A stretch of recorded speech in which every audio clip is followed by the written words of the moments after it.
Boys, it's finally that time once again. We are into year 3 of the NBA playoffs covering this show.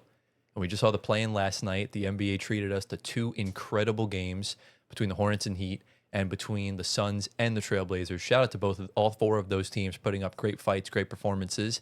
And boys, what you probably don't remember and what the viewers might not know is that this episode's dropping on Friday, April 17th, the day before the playoffs begin.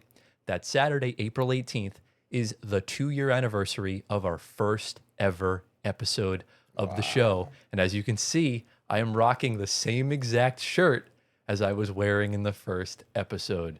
So I thought I'd bring it back for old time's sake and just, we'll put it on the screen. Look at the difference with us when we started versus now. We were in a totally different space. Yeah. Antoine he didn't look like he aged a day over 8. And, Gio still is Gio. I look the same. Gio, your haircut over there, bro. Huh? Oh my goodness. My what? Your hairline.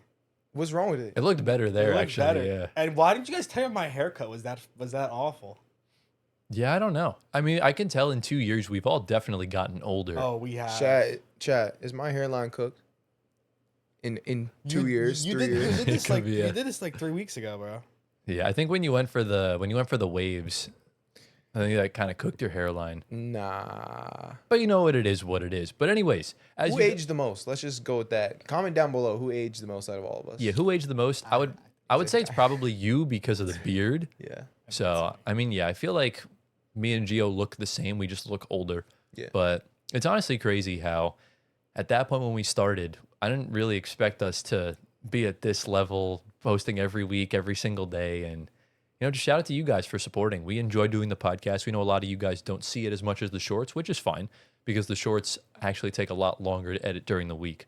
But yeah, I can't believe it. And, as you guys can see on the bottom of the screen, we did our full NBA play-in and playoff predictions. And as you can probably tell by the title and thumbnail, that's exactly what we're doing today. We're going to be back once again predicting the full NBA playoff bracket for the 2026 season.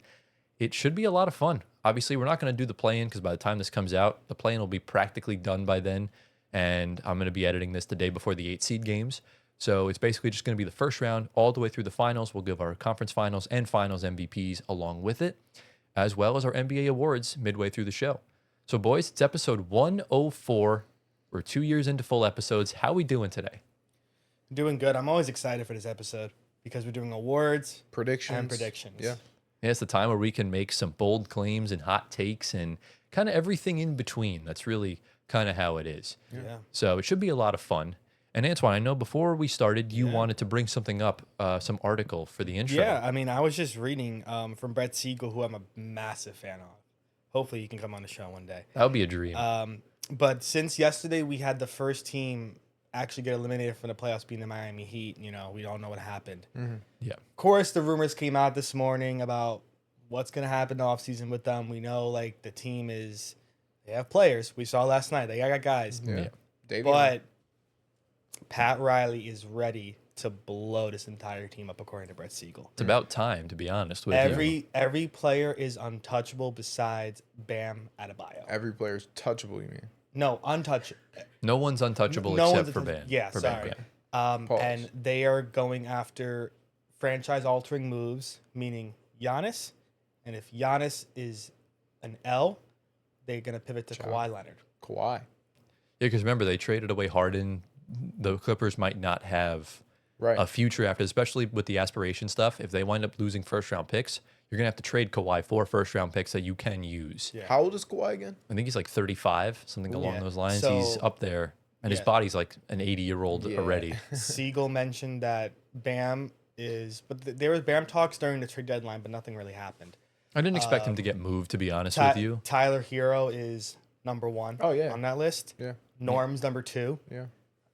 He threw in Jaime Jaquez, which because I like the Jaime value Jaquez. is high, Yeah, obviously. it is high. You have to. If you're going for someone like Giannis, you have to pay the price to give up. Yeah, like Tyler Hero is the good combination of young, up-and-coming star and salary filler because he makes like over $30 million or $20 million, whatever, how much he makes. So it should definitely be interesting regarding this summer. I think we are in for a decent off season, especially with free agency coming up. We'll obviously be live streaming a lot more for the draft, for the lottery, for free agency, and we're going to be doing a lot more watch-alongs for this postseason. So, we'll do our usual recordings as we do, and then we'll do our playoff watch-alongs, which you guys should definitely stay tuned for.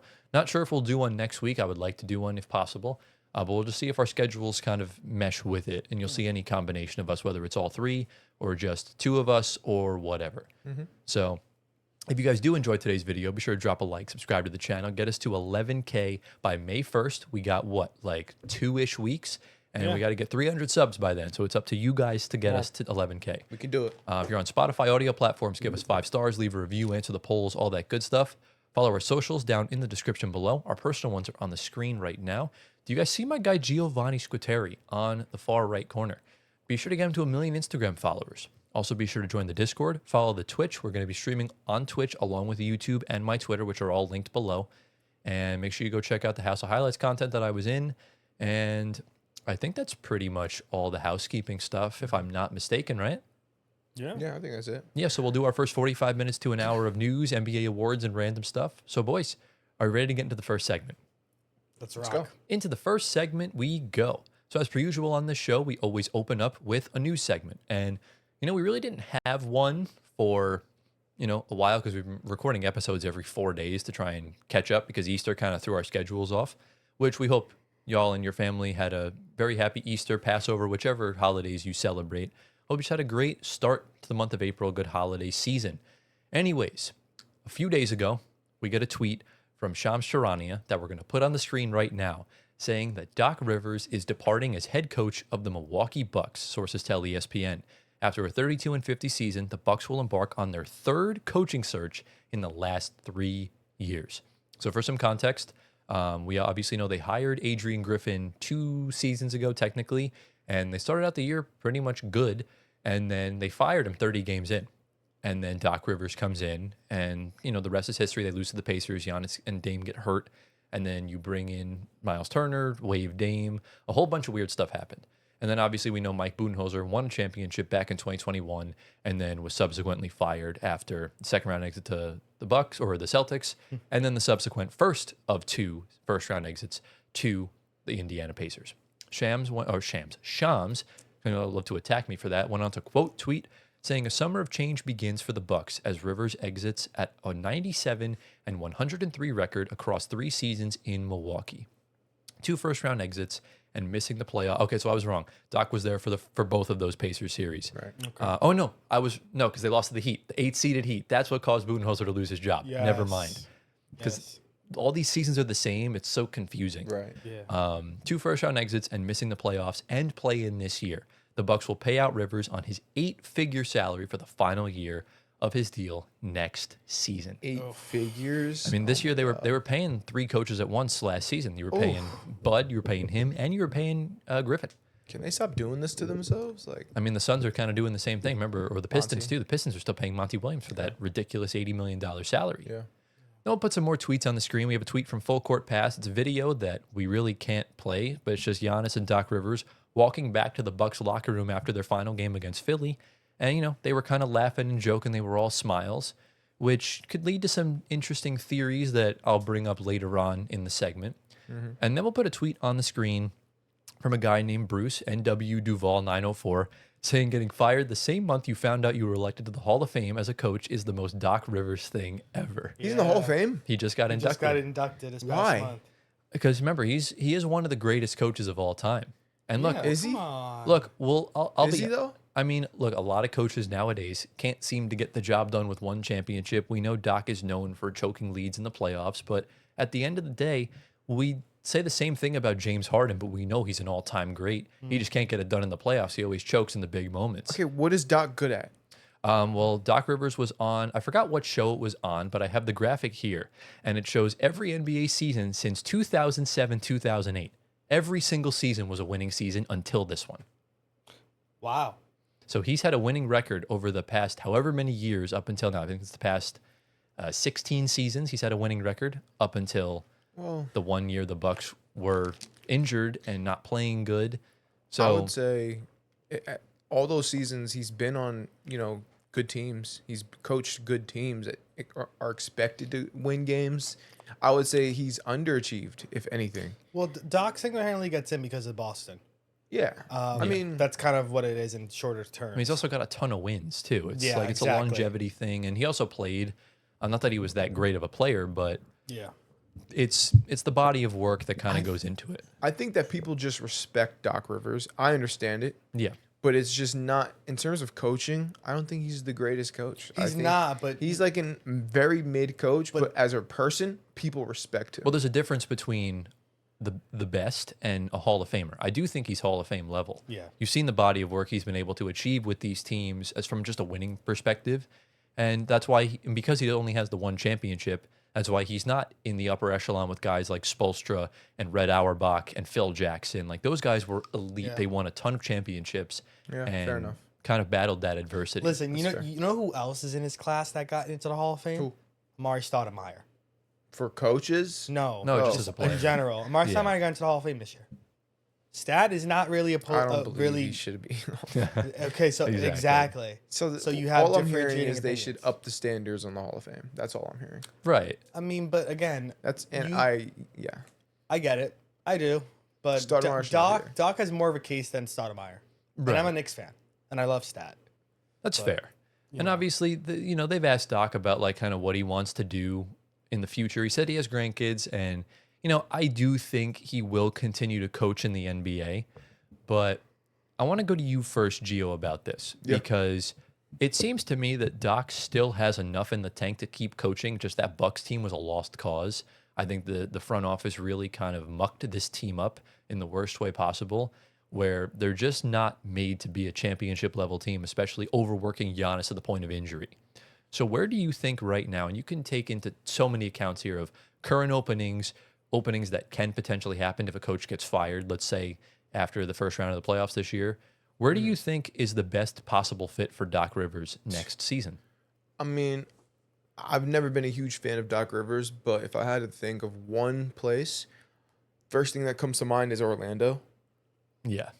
Because I feel like they have talent on that team enough to where if you get a guy that's, he's been around winning teams for a long time, like you just showed us, maybe he can do something with that. You know what I mean? Right. So honestly, if Doc Rivers goes to Orlando and he turns Orlando into like maybe a top 3 seed in the East, everything I just said goes to the garbage can. Exactly. Right? Yeah. Because we just saw with one coach with the same players who couldn't really do that. And then we see Doc Rivers come in and he turns them into this type of team, top 3 seed team. Then we have a case for Doc Rivers being in the Hall of Fame, right? Exactly. But, yeah, so that's my take. See, I like that you mentioned Orlando because that's kind of where my first theory went about it, because I do feel like Giannis clearly wanted Doc in Milwaukee. Yeah. And we've obviously seen the rumors that Giannis might skip town in the offseason, get traded to another team. I could definitely see a world where the Magic have so much turmoil right now. There's been reports that a star player will request out if Jamal Mosley's not fired. And just like the Nuggets did last season with Malone and Booth, just get rid of both problems. And you could easily trade for Giannis and then hire Doc Rivers. And that's a much better team to at least kind of work with than Karl Kuzma and Miles Turner post Indiana, where if you do wind up trading Paolo and probably other pieces as well, you could still have a good defensive team that can still probably not shoot the greatest, but you could pick up other shooters where Right. you're building around Giannis and Franz and Jalen Suggs and company. I think that can potentially work.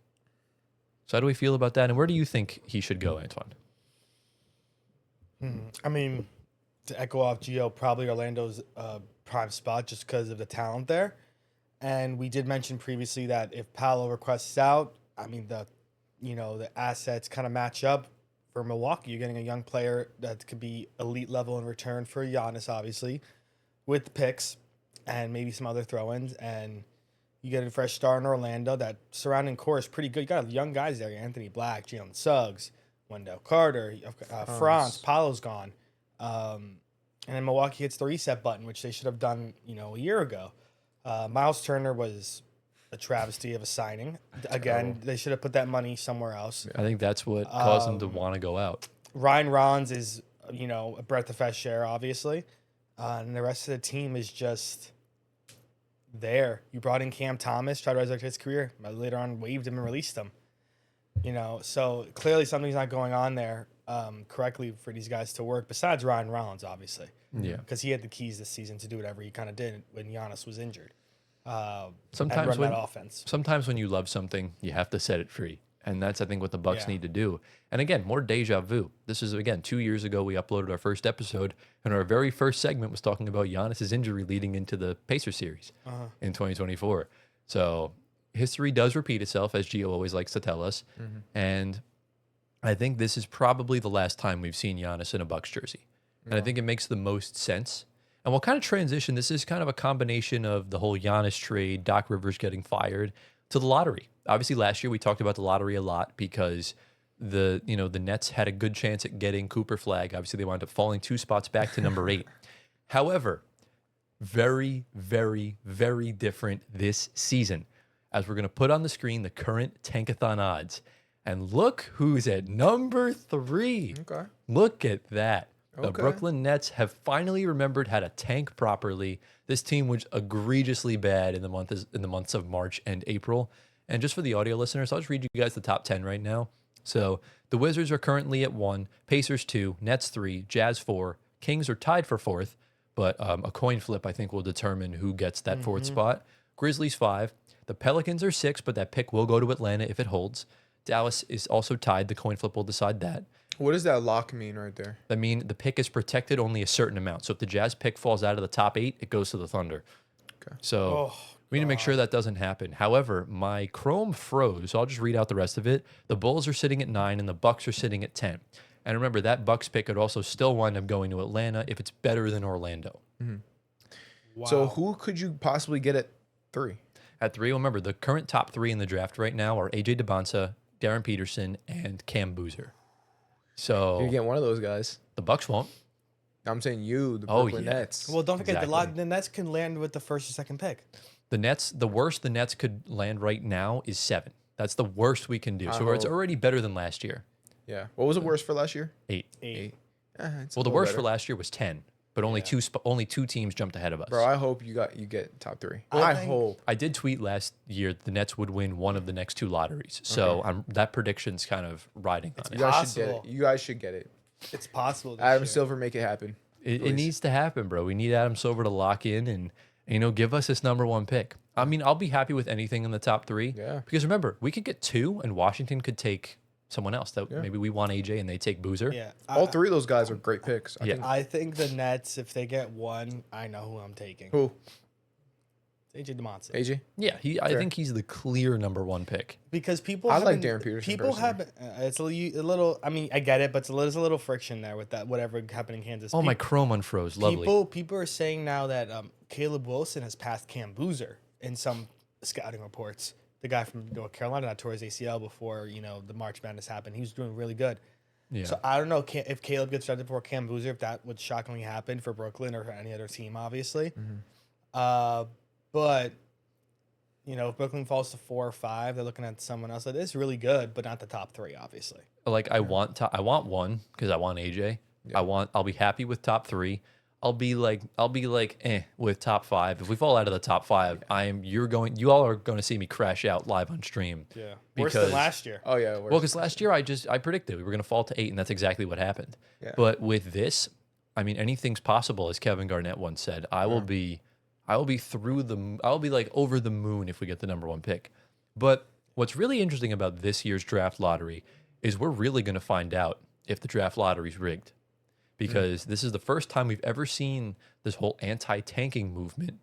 And if Adam Silver bumps in 4 teams out of the play-in or teams that haven't been tanking, Ooh. that's going to be interesting, because last season, if you guys remember, the Charlotte Hornets were the only team in the top 4 to actually stay in the top 4 Yeah. after the lottery was over. Because if we remember last season, Yeah. the Mavs got the first pick. They lost in the play-in tournament to the Sacramento Kings. Second pick was the Spurs. They finished, I think, in 12th in the West, so they weren't in the top 4. The third pick was, who was third pick last year? It was VJ. The Sixers were Sixers. in 6th. They were 1 spot Yeah. above the Nets. And then the 4th pick was the Charlotte Hornets, and they just stayed exactly where they were. Exactly the same. Yeah. So, Interesting. You know what I think they should do? This is kind of crazy. What? I think they should go back and see which teams were unethically tanking, and then automatically take him out of the lottery. Or automatically or get him out of and there. even, No. and even, I think they should do that. Hold So on. that would be Well, they're about to vote on the new tanking rules, which Okay. would give teams that are not in the top 4 better odds than teams in the top 4. or I listen, think the wait. Nets were unethically tanking. We were ethically tanking for the first half of the season, and then we started to unethically tank. I So- also Hold think that there's a simple solution to this what is problem. this? Just broadcast a lottery so we know it's not rigged.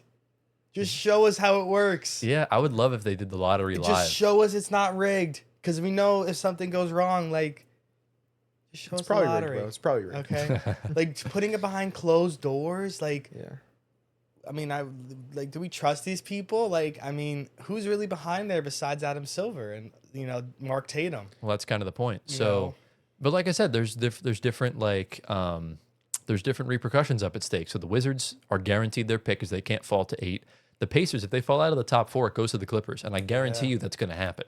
Why? They're not going to get their pick because if the Why? lottery's rigged. I think they'll get it. If the lottery's rigged, then the Pacers were tanking. They've already been fined, so they could easily push them out. Oh. They'll Okay. get it. I don't know. They'll get it because I think the NBA likes what's going on in Indiana in terms of Halliburton and Well, everything. but giving it to the Clippers makes the Kawhi situation a little better because you get a top 2 pick. You no, get one of but the best players in the they draft. could trade. No, the Clippers Kawhi. can't get a top 2 pick. The Clippers only get the pick if it's 5 through 9. Yeah, and it doesn't Got work it. with the Okay. timeline of Kawhi Leonard, anyways. Because remember, even though the top 4 have high odds to get in, it's just about getting that lottery ball to get in. Yeah. So if they might not happen. The Mavs had a 1.9% chance last season. They got the first pick. It's really anything's possible with these teams. Yeah. So You know what's the most Knicks thing to happen? What? Atlanta beats us and they wind up getting a top 5 pick, yeah, I mean that could very well happen. which is insane. And obviously tune in later to see who we have going forward in that series. But shout out to Kawhi Leonard though, regardless, because that Clippers pick's now 12. So OKC will have a much lower chance at getting the number 1 pick. So yeah, that essentially concludes the Doc Rivers, the NBA draft lottery, and whatever other days that is. Where are the Mavericks? I'm sorry. The Mavericks, we have to scroll down. Oh, the Mavericks have right here. They're tied for 7th. Oh, I 7 didn't even for see 7. them. Okay. Yeah. So the Mavericks are right there. Okay. But that concludes the whole situation of Doc Rivers, the lottery, tanking, Giannis trade, everything of that nature. Tune in to May 12th, I think is the day of the lottery, whatever that Sunday is. We will be live. I think it's broadcast like 6:30 or 7 on that day. So stay tuned to see either me celebrating, me disappointment, or just whatever. So let us know down in the comments, who do you have winning the lottery and where will Giannis go this offseason? And boys, we're ready to get into the next segment. Let's go. Awards. Into the next segment we go.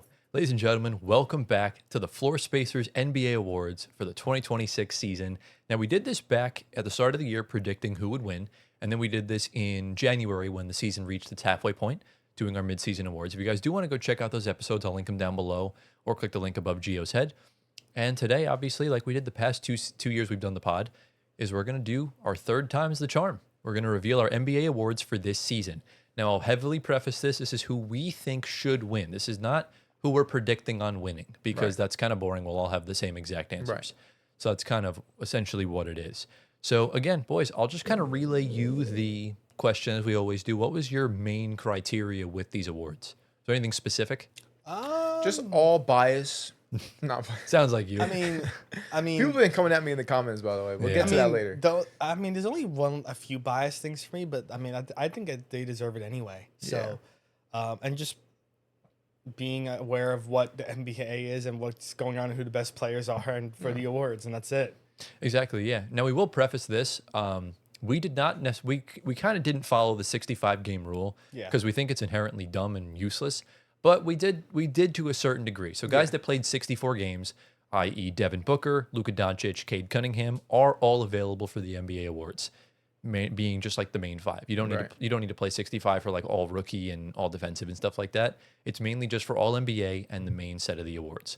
So we'll go through all of them just like we did. How many did Edwards play? Like 61.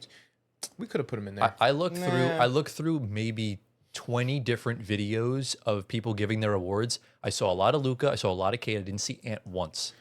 So Yeah. It's 61 games though. We could be different. it's 4 games fine. compared to the 1. Yeah, correct. Yeah, if he played 63, I would have allowed it. But he missed over 20 games if you only play 61. So that's just Alright, kind of how it is. So do we have any other questions, comments, concerns before we dive into the first award? Yeah. All right, so we're just going to reveal them as we kind of go. We're going to start with a bang. We're going to start off with the most valuable player. Now, we talked about this a few weeks ago. It's kind of like a 4/5 horse race. And, obviously I'll flip through on the slideshow as we see it. But Gio, I have some very bad news to share with you. What's up? So on the screen, you'll see all of our awards, and we all picked Shea Gilgeous-Alexander. And I'm sure you could probably sense what the bad news is, because literally 5 days ago, this kid had Wemby as his MVP and didn't stand on business because he probably wanted to be right. Anthony. What changed? Anthony. He's the best player in the league. But you said Wemby was your MVP literally 4 days ago. Well, yeah, but the thing with Wemby is that he got injured. But he's back. He played 65 games. I know, but just the stuff SGA is doing this year is MVP worthy. And just because knowing how just the NBA works and just how this team is he plays for, obviously, I feel like it just was the right decision for me. And because I feel like Wemby, you should have stood on business. Well, stand on. Wemby does win awards besides MVP. Yeah, DPOY. But also that clip, that Nuggets game that Tyler brought up, and all that, it kind of just swayed a little bit. And just looking at SGA's numbers, I was like, all right. I was like, he actually is, and Wemby has no shot. Looking at the odds too, just as certain research. But it's who you think should win. It's not looking at the odds. Forget the odds. Right. Who I think should win? SGA, obviously. Okay. That's the best player in the league. If that's what you're, Last week was Wemby. Listen, bro, for me. you like a tumbleweed. Yeah. A tumbleweed goes wherever the wind goes. You need to be like a rock, bro. Stand on business. Yeah, but the whole thing, Wemby should be. if they're co-MVPs, awesome. Impossible. That But won't it's happen. impossible. No, But I just also Wemby played 64. When I was like, I don't think he should. If we're going based off that, yeah. I guess He already has votes. People have. I think Kevin O'Connor voted him for MVP. So yeah, I get it. Okay. I That's fair. I will admit, I did give it a lot of consideration for Jokic. I knew you were. I thought you were gonna go Yeah. Jokic. To me, he had absolutely zero shot as soon as he got injured. And you start looking at that last game against San Antonio. Yeah. He's the only player in NBA history to lead the league in both rebounds per game and assists per game while averaging a triple-double. Exactly. I was so damn close. I really wanted to do it. Yeah. Yeah. But at the end of the day, when it came down to the games against OKC, they played, I think, they played 4 times. I don't remember how many times SGA played in those games, but every single time they both played, he outplayed them. Yeah. So Fair enough. for me, that was kind of what it was. But I feel like Jokic had a really underrated last 2 months after those OKC games. Yeah. Because that's just unfair. Denver had such a gauntlet of a schedule, it was impossible. Yeah. So anything on you with the MVPG? Not really much. I'm just gonna say really quickly.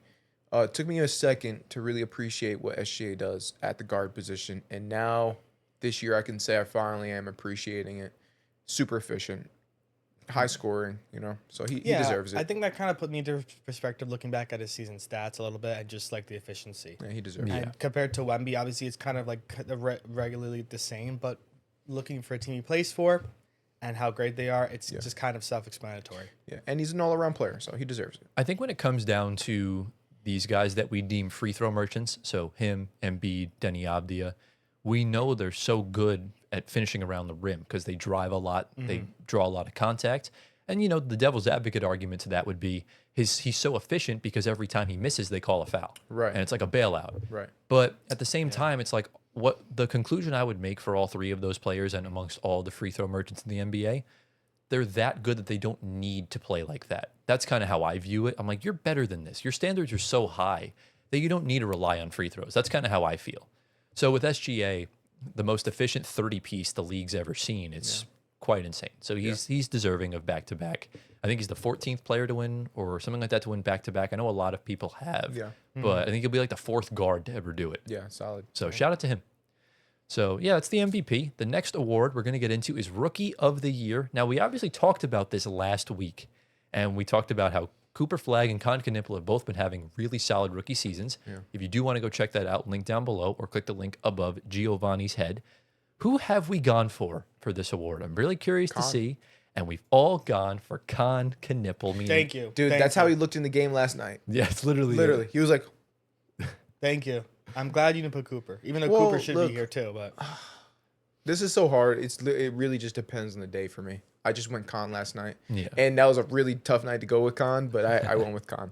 Remember that game, like it's so stupid because that game shouldn't count. It doesn't count. Yeah. It's a postseason game. Yet Cooper's Rookie of the Year odds skyrocketed after that Did game, they? which is Yeah. so stupid. Yeah. Like, why are you letting the playoffs determine a regular season award? That just doesn't make sense to me. It's I ridiculous. guess because it was so close already.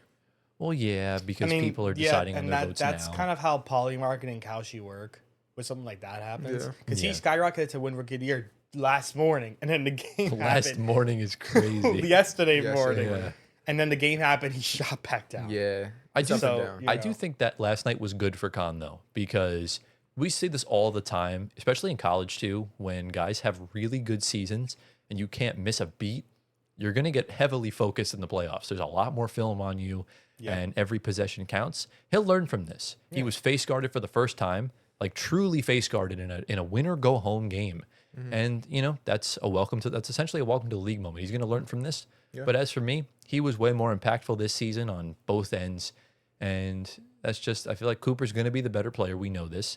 And Khan just had the better rookie season. Exactly. Yeah. I think guess that's so. well said. Yeah, we can move on. I guess I agree with that. I agree with it.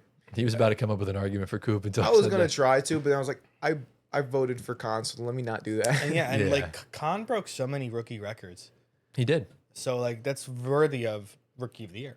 I mean, he's know? leading. He led the entire league in 3-pointers made this season. He had almost 300 of them. Yeah. He was pushing 3. Right. So very impressive stuff for Con Knipple. And boys, we'll just get into the next award, DPOY. This is a layup. We've all gone for Victor Wembanyama. We all didn't really think he was going to win because we didn't know if he was going to play the correct amount of games. But obviously, the Spurs went on a ridiculous run post All-Star break, which actually I think boosts the SGA MVP a lot more too, because he did this without J-Dub and guys in and out the lineup. And it felt like the Spurs didn't lose a game the entire second half of the season, and the Thunder still comfortably finished with the 1 seed, which is kind of crazy. Insane. But Wemby as a defender, I mean, we all know the talent he has. I do think there are better natural defenders in the NBA, but he's 7 foot. He's 7'5" with an 8-foot wingspan. He's gonna block shots. It's Yeah. like it's part of the body. Yeah. So Yeah. It's This is a no-brainer. yeah, he's gonna be racking up these awards for the next A few years. 10 years. well, until voter fatigue kicks in and they give like Chet one, or they'll Yeah. give Rudy another one, or they'll give Yeah. Mobley another one. Like I think it'll depend on the season. And again, he's 7'5". Yeah. He might not be healthy every single season. Right. Yeah. And that's something I'm sure he knows, and I'm sure the Spurs know, and the voters definitely know. Yeah. So shout out to Wemby, great season. I'm excited to see what he can do in the playoffs. Yeah. Into the next award we go. I believe most improved player is next. This is really a 2-3 horse race between Ryan Rollins and Nikhil. There's been other guys kind of like Jalen Duren. involved. Jalen Duren's been Yeah. high in the polls as well. Maxey also took another big leap this season. Who have we gone for? We've all gone for Yeah. Nikhil Alexander Walker, which would be very cool for the Alexander family. Shea MVP, Nikhil most improved player. Huge. For me, Ryan Rollins was my pick for most of the season. Yeah. But you can't excuse what Bro's doing. And this actually kind of feeds into the actual meaning of most improved. It's not like they gave this to a top 5 pick. Like he actually had to grind his way through the league. He was just on Young Man in the 3 last week, and he talked about his journey, and it's just super impressive. Yeah, I mean, this is with this award too. He kind of fits into 6th man of the year if you go back to like when the season first started. But he moved into the starting role. I feel like he kind of phased out that 6th man of the year, so it makes the most sense here. I mean, you could throw Ryan Rollins 100% in there with Jalen Duren, Yeah. but no, from Minnesota to now, it's like complete jump to someone that's 1 or 2 option, probably no 2 option on Atlanta, obviously. Right now, he's the 2 option, but he kind of reminds me of like that Jamal Murray role, that Canadian point guard that plays like a 1 option, but isn't always the 1 option. Yeah, and he found his home. I mean, I'm sure Minnesota's kicking themselves right now, but Oh yeah. it is what it is. Yeah, yeah. but then you have no backup big if you keep Nikhil because I mean, they had to choose They Nas did Reed. draft Young Behringer. They did, but Nas Reed is way better than him right now. Yeah, So very that's just true. kind of how it is. You need bigs to win a playoff series, but you lose a big point of attack defender like Yeah, that. dude. I'm a big fan of keeping the best player that you have. Yeah. If you lose the big, you lose the big. Get another big. But keep the best player you got. And I think he's a better player than. at the Nas. time, Nas Reed had the season of his life. And he won 6-man, yeah. Yeah, You know you what? had to That, keep that him. I understand that. Yeah, That's he won hard, 6-man. but Nikhil showed you why you want to keep him in the playoffs.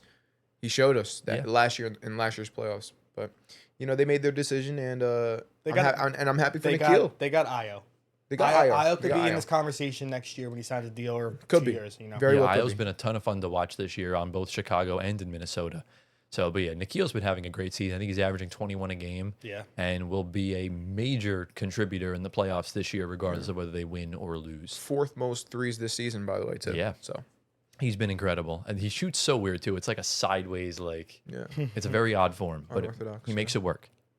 You ready for the next award? Yeah. This is the first one. We have different selections.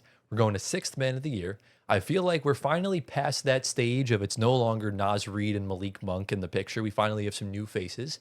And we've seen that Keldon Johnson's the pretty heavy favorite. So who have we gone for? These are the picks. So Antoine has gone for Keldon Johnson. Gio's gone for Jaime Jaquez Jr. And I've also gone for a junior, but it's Tim Hardaway. Wow. So I'm listen, surprised you went for Hardaway. So Tyler said I didn't stand on business. If Tyler looked at my note first, I had Jaime Jaquez for a you? good 5 hours. Yeah. Went back, I was like, wait, I had Keldon. And Keldon's really good. So I switched back to Keldon. Okay. Hey, he definitely looked at the odds. No, I had Keldon. When did we do the first one? In January. Okay, I think Did they're you have tied. Keldon? I Yeah. don't think Well, so. but again, a lot of things can happen between Yeah. January I mean, and they're both and now. tied. I mean, in the odds, regardless, Jaquez is right there, and I had Jaime, but I saw Keldon. I was like, I'm putting their stand on business. All right, fair enough. I What mean, was I your- think Jaime is just Jaime? Jaime Jaquez. Jaime. How do you say it? Jaime. Jaime. Yeah. Jaime Jaquez. I think he definitely deserves it. I think when Bam went down, he became kind of like that one option for the Heat. Like not the one option, but like if you want an ISO play, give it to Jaime Jaquez. Yeah. I feel like, and obviously fair. Andrew Wiggins and Powell were there too, and Davion Mitchell went crazy. But I feel like Jaime Jaquez gave you one of the best options to score in a one-on-one matchup. He's that effective. I think that's fair. He's definitely in the top three for me. But I feel like when it comes down to the best sixth man right now, like I feel like the Spurs would have. It's like the most valuable bench player. So while I feel like the Spurs could still be really good without Keldon Johnson, the Heat were still kind of the same with and without Jaime Jaquez Jr. Tim Hardaway Jr. pretty much kept the Nuggets afloat this entire season, whether he was on the bench or as a starter. There would be so many games where he would drop 25 points on six threes. Right. And I They feel need like his veteran presence was really helpful on both ends of the floor. I just think he's been a very valuable signing this year. He's on a vet minimum. These guys are on rookie deals. They were high first round picks. Right. So what you're getting out of a veteran he had a good year in Detroit too last season. So I'm surprised he even didn't get a better offer in free agency. Right. So for him, I feel like he's going to be Denver's key bench piece in the postseason this I actually year. like that take. So. Listen, I love THJ.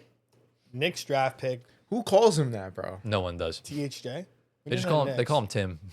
Tim. Yeah. And the Knicks, if you go back to the old videos when Breen and all, they would say THJ.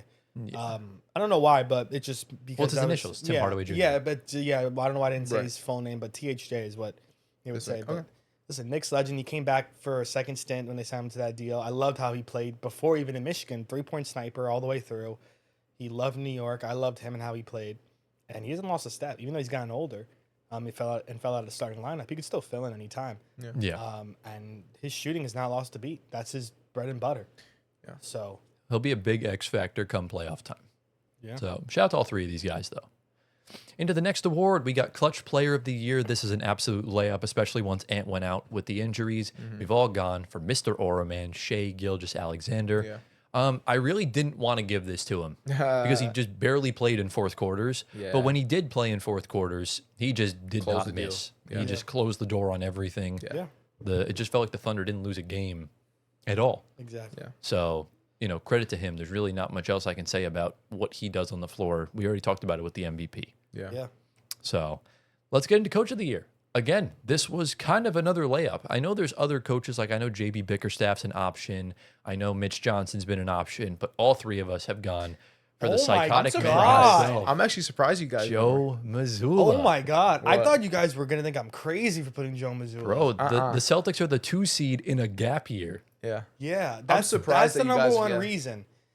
Yeah. Joe takes the cake with Yeah, this. I love Joe, man. Because we were writing off the Celtics. If you go back to our first, You should raise your mic a little episode- bit. Oh, I'm gonna sniff. Yeah, I can barely hear you. If you go back to the first episode of like previewing the season, we're like the Celtics are just like the Pacers. Yeah, we It's a thought the Celtics wash. were gonna be like the 7th And then seed or we something. we see Derek White come on. We see Payne Pritchard. We see Luka Garza. All the guys they signed. Yeah. Tatum comes back, and Joe's doing his best, and they're the 2 seed.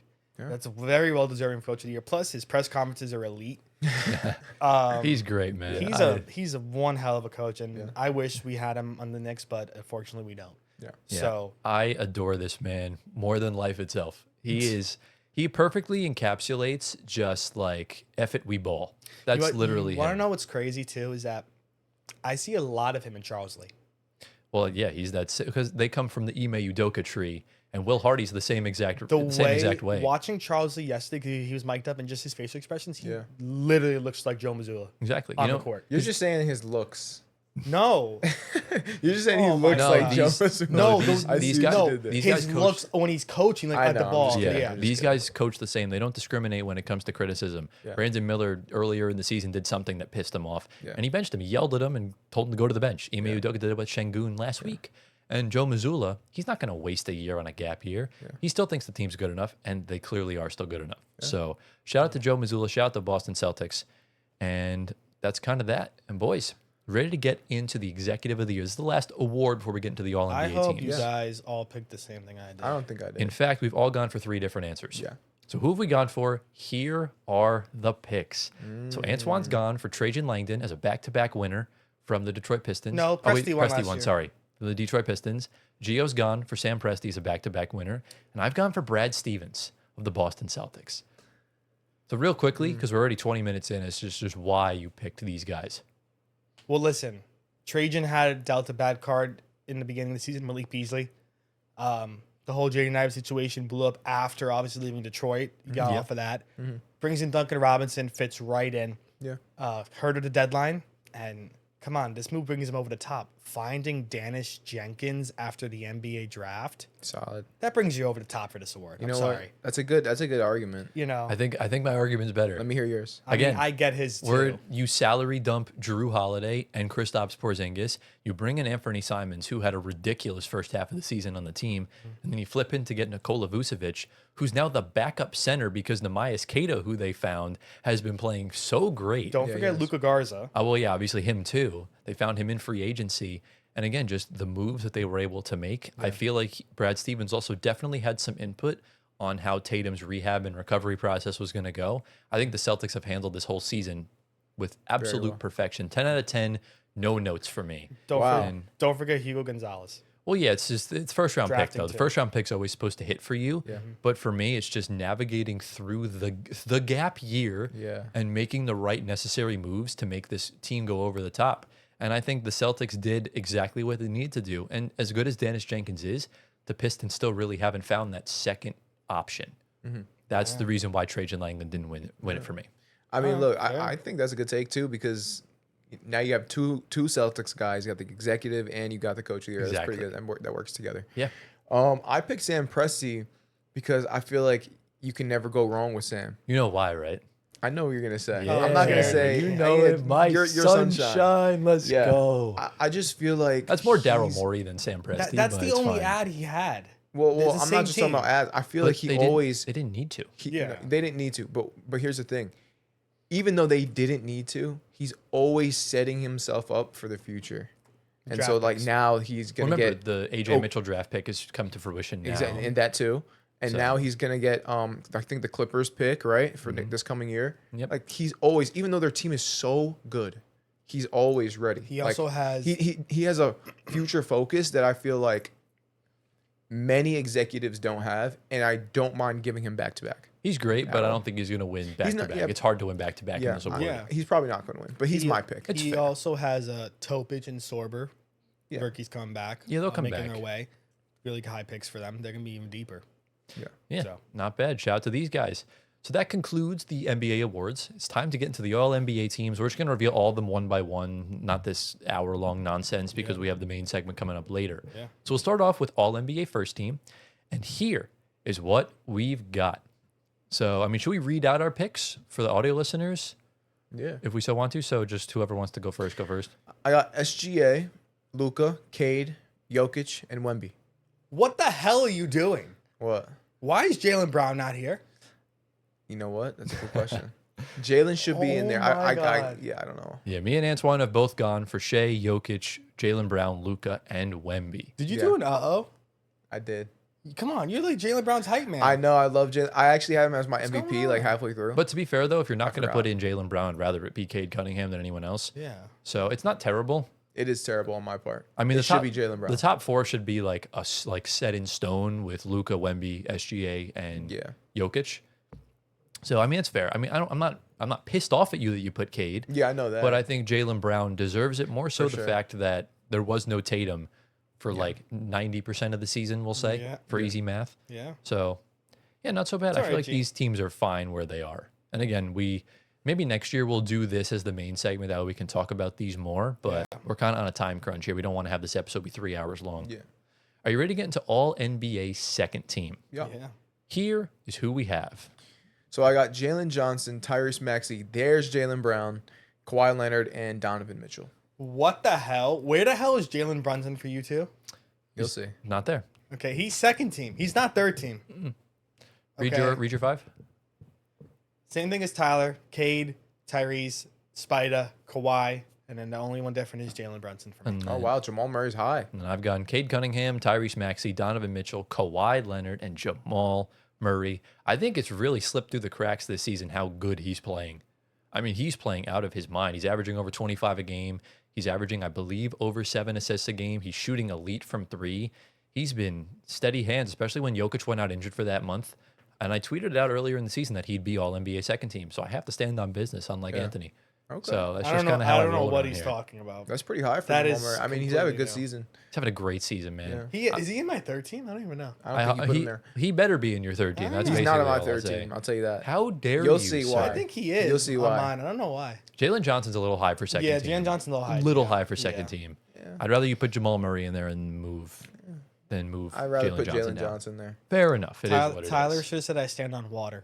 No, because you don't do that either. You stand on water. Yes, I stand on only water, not business. No, you sink in water, buddy. Are you ready to get into third team? Yeah. Here is who we have for third team. There Oh, goes I Brunson. do have him. Okay. You do. I got Brunson, Nikhil Alexander Walker. Oh my. Very goodness. unique take. Very unique take. LaMelo Ball, Oh my goodness. Kevin Durant, and Jalen Duren. No Jamal Murray. Yeah, I have a problem with that. Okay. He's definitely having an all NBA season. Yeah. What are your five, Antoine? Jamal Murray, Devin Booker, even though he had a stinker last night. Yeah, why did you put them? Denny I don't Avdia, James Harden, and Jalen Johnson. And then I have Jalen Johnson, Jalen Duren, Denny Abdia, Jalen Brunson, and Chet Holmgren. He is a team. Chet? He is Dude, a team. of Chet all has Jalen's. been getting slewed this season for absolutely no reason. He's been incredible this year. I don't think Chet needs to be on All NBA. He's been the second option for practically the whole season because Jalen Williams has barely played. And What's he averaging? He's under 20. you don't have to be, again, you don't have to be under 20 to not make all NBA. Like Wemby said in his MVP propaganda thing, it's not just points. I know. So I'll quickly tell you. He's only saying that because he's not averaging that many points. he's but- averaging 18, 9, and 2. So Damn, I'm the biggest Jalen Duren. Not fan, even a and double-double? I didn't even put him on here. I didn't put him either. I'm surprised you didn't put Denny Abdi on here. No, Jalen Duren. I didn't put him on here. I should've. Denny, I mean, last night, obviously, Denny made it look like he made me look bad, basically. He But basically I did, wanted yeah. to push the LaMelo Ball agenda and the Naw agenda. I mean, agenda, the agenda's fine for Nah and LaMelo. It's okay. We'll allow it. So it's fine. and KD, why not? You know what I mean? I didn't put KD. I Doesn't put wanted Kevin to, Durant. but it is what it I feel like is. Kevin Durant deserves it. He's the one option on a team that's I guess, what yeah. top That- 4 in the Top West. 5, and their Five? offense stinks. Yeah. Yeah, but he's still doing his thing. He's still doing his thing, but the KD trying. files are a thing. The Yeah, KD it's files, fine, yeah, I it's get it. whatever. Yeah. You ready for the next one? Yeah. Yeah. We're going to get into all rookie first team. This is pretty simple and standard. Here is who we have. We all essentially have Khan, Cooper Flag, VJ Edgecombe. Gio did not put Dylan Harper. He put in Cedric Coward and I Derek swear to Queen. God. I swear. And then I put- swear to God. Me and Antoine put Dylan Harper and Maxime What? Reyna. What the hell is? What? Are you okay? I swear, your hair is Bro, going. Your hair. where's Cedric Howard? Second team. Nah, hell no. Second Yes! team. Hell nah. He's second team. You're, Cedric you're Howard should literally be first Dylan team. Harper's biggest fan. I am, but he's not that guy yet. Oh I know. my Listen, God. hear me out. He's going to be first team All NBA. I can't. Not this year. One year. He I will be there. can't wait to read that Spotify comment. I really can't wait because it's so true. No, listen. Yeah. Listen. He's not there quite yet. Respectfully disagree, but I don't think he is. He's a great player right now for the minutes that he gets, but I don't think he's there yet. I mean, Cedric Howard's getting more time playing. So playing time. where is Maxine Reynaud? He's in second team. I almost didn't put him on first team. He's in second team. Who did you switch? I was debating between him and Cedric Howard. really. Yeah, Cedric Howard. He should absolutely. I feel be like first both of them are super interchangeable. Okay. I also fair. believe that Derek Queen's a better center than Maxine Reynaud. That I disagree with completely. I do believe that 100%. Scoring wise, yes. All around. I think as a Scoring-wise, playmaker, yes. Derek Queen is fantastic. But if you're looking at like an all around player, Rebounding. like He can offensive rebound. rebounding, defending, I think I'd rather have Maxime Reynaud on my I team. mean, Queen did have a triple double this year. I mean that's too. nice, but like I mean, so did Maxine Reynaud is just he needs a Russ. You know what I mean? He needs a Russ He type does. point Yeah. guard in order to be successful. Russ if is there. if Russ doesn't play, he's cooked. He doesn't get points. He'll just rebound for you. He's like Right. an effort player. He's like a Mo Wagner.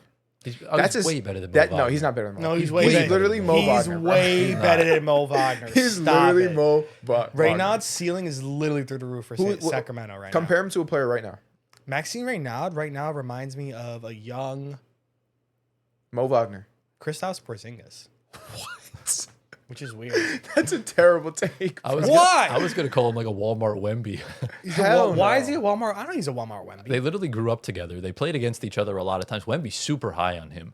So, and you've seen the games he's had. He's been fantastic. He's been great. He's been great. But So, to me, they're interchangeable. Reynaud's like It's Klingon, fine. but Klingon is tall. I think Klingon's better than both of them. Klingon is better. Klingon's, but- yeah, he's not a Klingon's rookie. freaking fantastic. he's good. yeah. So, but again, it's first team. It's really just about putting in Con Cooper and VJ. Yeah. The rest is fine. Ready for second team? Yes, sir. Here is our all rookie second team. Oh shoot! I forgot about Jeremiah Fears. Oh cooked. my god. Read your five for the audio listeners. Oh, this is bad. This is bad. I forgot about Jeremiah. I got Dylan Harper, Ace Bailey, Maxime, Trey Johnson, and CMB, Colin Murray Boyles. Antoine, what's yours? Cedric Howard, Ace Bailey, Derek Queen, Jeremiah Fears, and Gio. You chose the wrong Wizards player because Will Riley is Really? 10 times better Really? than Trey Johnson. Okay, fair. And I've fair. gone for Cedric Howard, Ace Bailey, Colin Murray Boyles, Jeremiah Fears, and y'all chose a guy that Igor. basically Will Riley had like a month of good basketball, and I went with Nets legend Yegor Dioman instead because he had a really good freaking season, especially after everyone thought he was going to be a bust when he got drafted. You should have just put in Yeah. Derek Queen instead of Yegor Demon. I didn't put. I'm not gonna lie. I forgot about Derek Queen. I Oh forgot my about God. I forgot about Jeremiah Yeah. Fears. Both of you, what's going on? If I were to change it, I would probably put in Derek Queen for probably Yegor. I would put in Jeremiah for Trey Johnson. But you know what? I stand on business. I have to. We don't get many good Nets rookies often, so we're putting Yegor Dioman on the list. All right, fair So, enough. Fair enough, I suppose. And lastly, ladies and gentlemen, we have our all defensive teams. So here is the first team. So Gia, want to read yours out? Scotty Barnes, Victor Wembanyama, Chet Holmgren, Asor Thompson, and Bam Adebayo.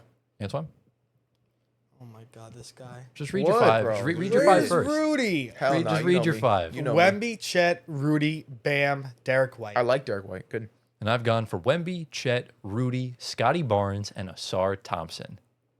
Solid. All right, Asar and Scotty are on my second team, so Solid. Yeah, you're very fortunate the Knicks didn't fall to the 4 seed because just imagine the things that Asar Thompson would have done to Jalen Brunson. Well, he kind of cooked Asar. Remember, last year. it was his first playoff appearance. It was right Still. off a blood clot. You know, Okay. he was learning. That's just kind of how it Okay. is. I didn't put Bam in my first team though. I think all 5 guys I have in my first team have been better. You know what? I'm not mad at that. I would just take out Rudy. No, Gio, stop it. you just Oh you my just hate. God. You just hate for no reason. Dude, But the main All right. question is, did Gio put Rudy on his second team? Do you think of he did? course. I mean, I'm not that I think he biased. did. Well, here is the second team, and you'll be pleased to know that Giovanni put Rudy Gobert. So let's read our 5s. He just made the cut. Yeah. I got Derek. Stephon Cass. I forgot about this. All right. Derek White, Dyson Daniels, OG Ananobi, Kason Wallace, and Rudy Gobert. Antoine? I got Scotty Barnes, Asar Thompson, Alex Caruso, Kason Wallace, and OG Anunoby. And I've gone for Stephon Castle, Derek White, Kason Wallace, Bam Adebayo, and Dyson Daniels. I probably should have put Stephon Castle instead of Rudy Gobert. Yeah, Stephon Castle's been incredible this season. That one game he had on Cade alone was just sold me enough. Yeah. But I do think Dyson Daniels is still the best defender in the NBA. He Wow. he didn't really have that good of a season, which is normal. He Yeah, he shot regressed to the mean. 13%. That's why I didn't put him on here. Yeah, but that's not defense though. But you know, it is what it is. So I'm glad Rudy at least made Alex the list for you. Caruso. Sorry, Yeah. that's ridiculous. He's a really good defender. What? Yeah, but bro was injured for most of the season. I had him on my fantasy team, Yeah, I wouldn't have put him in. and He wasn't? yeah, bro, he was No, out but like, from like half the season. it's almost. fine putting him in, but I would have put in Stephon Castle or Definitely easily anyone put else. in Stephon Castle Okay, But it's fine. It is what it is. fair enough. or Dyson. Yeah. So yeah, that concludes our awards and all NBA teams for the 2026 season. Sorry, we kind of rushed through the second half of it. Kind of yapped a little too long in the first half, which is fine. It happens. We're a podcast. We're rocking. It's just part of the job. So listen down in the comments. Who do you got for some of these awards? Who had the wildest pick? And boys, are we ready to get into the surprise segment? Yeah. Let's roll. Into the next segment we go. Ladies and gentlemen, welcome back to Tyler's surprise segment. So if you're new around here, this is the segment where I bring something fresh and exciting to the table, whether it's logo designs or jersey rankings or top 10 lists or Bleacher Report rankings or whatever. We always like to have fun around this. It's not necessarily analytics related. It's just a segment where we can just play games and just kind of vibe out. I love it. Last week, we talked about Bleacher Report's article from the top 15 best scorers of all time. If you want to go check that out, link down below or link above Gio's head. Now, 2 weeks ago, we recorded a video talking about Bleacher Report's top 10 most underrated players this season. And as we mentioned in that episode, we tried to talk about the top 10 most overrated players on the show. However, the recording never saved and it's been chucked into the abyss and we have no idea where it is. For the second time. Yes. And I was super sad. I was super depressed. Yeah. And then I saw an article from Bleacher Report 6 days ago where they re-ranked the top 10 most overrated players this season. And I genuinely, I did the Pat Bev celebration after winning the playing game. What I was was when he jumped on the table and was like, yeah. Like I was jovial. It was the greatest day of my life. So we're finally going to get to do it. And if you're seeing this right now, it means the recording saved. So I'm going to knock on wood on the bookshelf next to me that this recording does save so you guys can see this. Okay. So again, we'll just quickly ask, what quantifies an overrated player in your opinion? Gio. Okay. I'm an overrated player, Fair I guess. enough. Yeah. Russell Westbrook. Oh my Okay. God, dude. Okay. All right. Let me tell you. So Yeah, an tell me. overrated player is someone that is supposed to be Really good. better than what they actually are, or it's someone that the media maybe pushes up and presents a lot more than they should. You know, Yeah. players like that. When the hype exceeds the production value. exactly. Exactly. I think that's totally fair. So essentially, you guys are going to try and guess the top 10 players.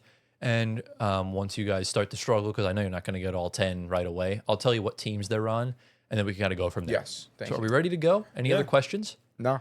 All right. Well, we will link the article down below, and let's know down in the comments who's the most overrated player in the league in your opinion. And boys, you may begin. Remember, let's just not try to have dead silence because this is the podcast. Right. Yeah. Save me some editing. All right. I'm going to start off. Are you going to pull up the article or are you going to pull up the list? Why would I pull up the article? You're trying to guess where the players are. Oh, okay. But how, after we name it, are you going to pull up I'll something? just tell you what Okay. if they're on the list. All right. So I'm going to throw out Paolo Banchero. Paolo Banchero is number 3. Whoa. Wow. Okay. I knew that. Good pull. I'm is a going good to pull. throw out Draymond Green. Draymond Green is number 6. Oh, he went down. Yeah, he did. I'll throw out, hold on, I just had it. Zion Williamson. He's not on the list. Yeah, he shouldn't be. Wow. He Zion's shouldn't Okay. be. Zion's been pretty slept on Perfect. this season because he's been playing games. No, yeah. I was Oh gonna say. God, this might get rough. I'm going to throw out, Overrated players. And again, you can just spam out guesses. Like, what's the worst that can happen? Tyler Hero. Tyler Hero's not on the list. Oh, they took him off. Karl Anthony Towns. Nope. Oh wow. Just because he's overrated to you doesn't mean he's overrated to most of the league. Oh, no, I think that whole league thinks he's overrated. I mean, That's lot not of just me. I've been seeing a lot of people predict the Knicks to get to the finals. A lot of people have been propping up Cat and the Knicks. I love that for them. So, I would love that for so myself. you guessed too. Paolo and Draymond so far. LeBron. Why? I mean, that's not a bad guess. It's not a. He's just not because he's washed. There's a difference between Okay, washed fine, and that's overrated. true. Yeah. Do you think Zach LaVine? Zach LaVine's not here. Oh wow, they took him out. DeMar? DeRozan? Nope. What? Holy crap. Okay, wait. We're in the gutter right now. Yeah, Yeah. we are. Okay. Let's go through teams. Okay, so let's go to the Warriors. Maybe Pods.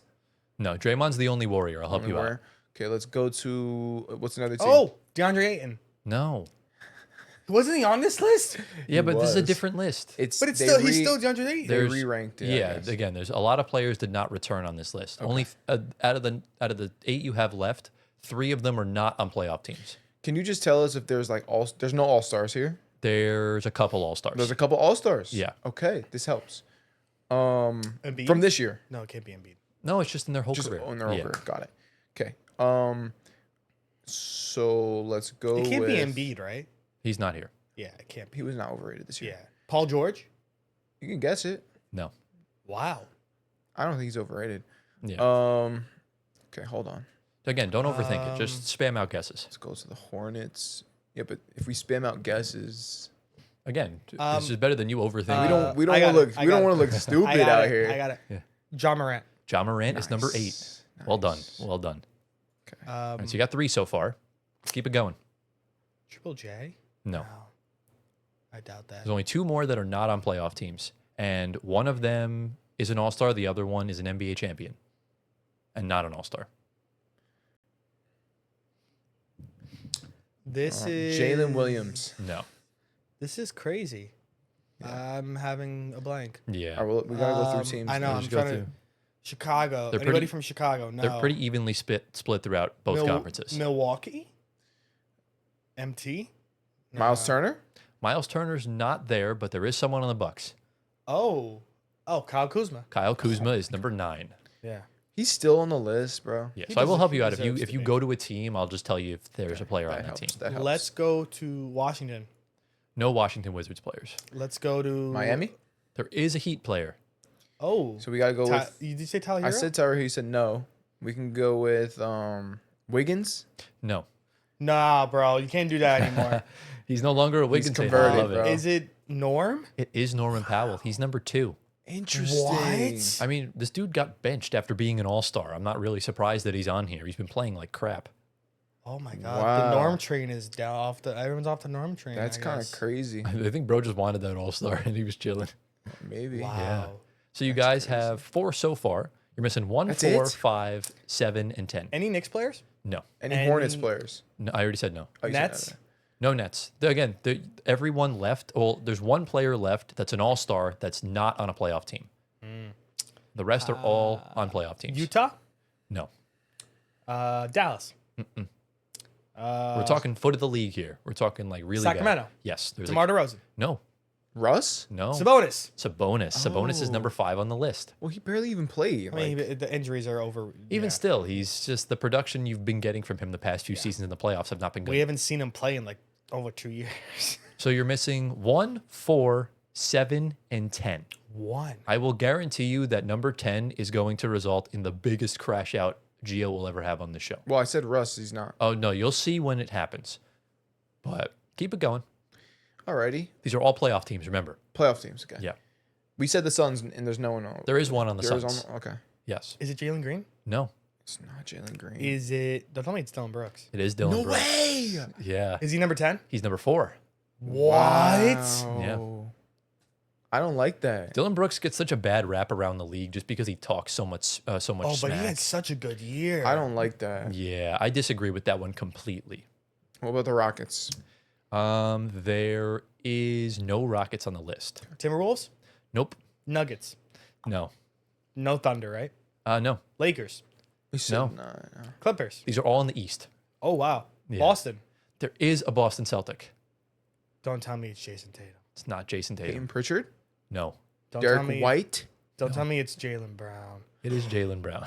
Is he number 1? He's number 10. Oh my god, bro. What? That is Yeah. ridiculous. Who made this list, I bro? would just, well, I mean, I can see the argument because a lot of people have been saying that. I mean, because it makes sense because a lot of people don't think he deserves to be in MVP conversations, which inherently would make you overrated. Well, let me tell you this. A lot of people are dumb.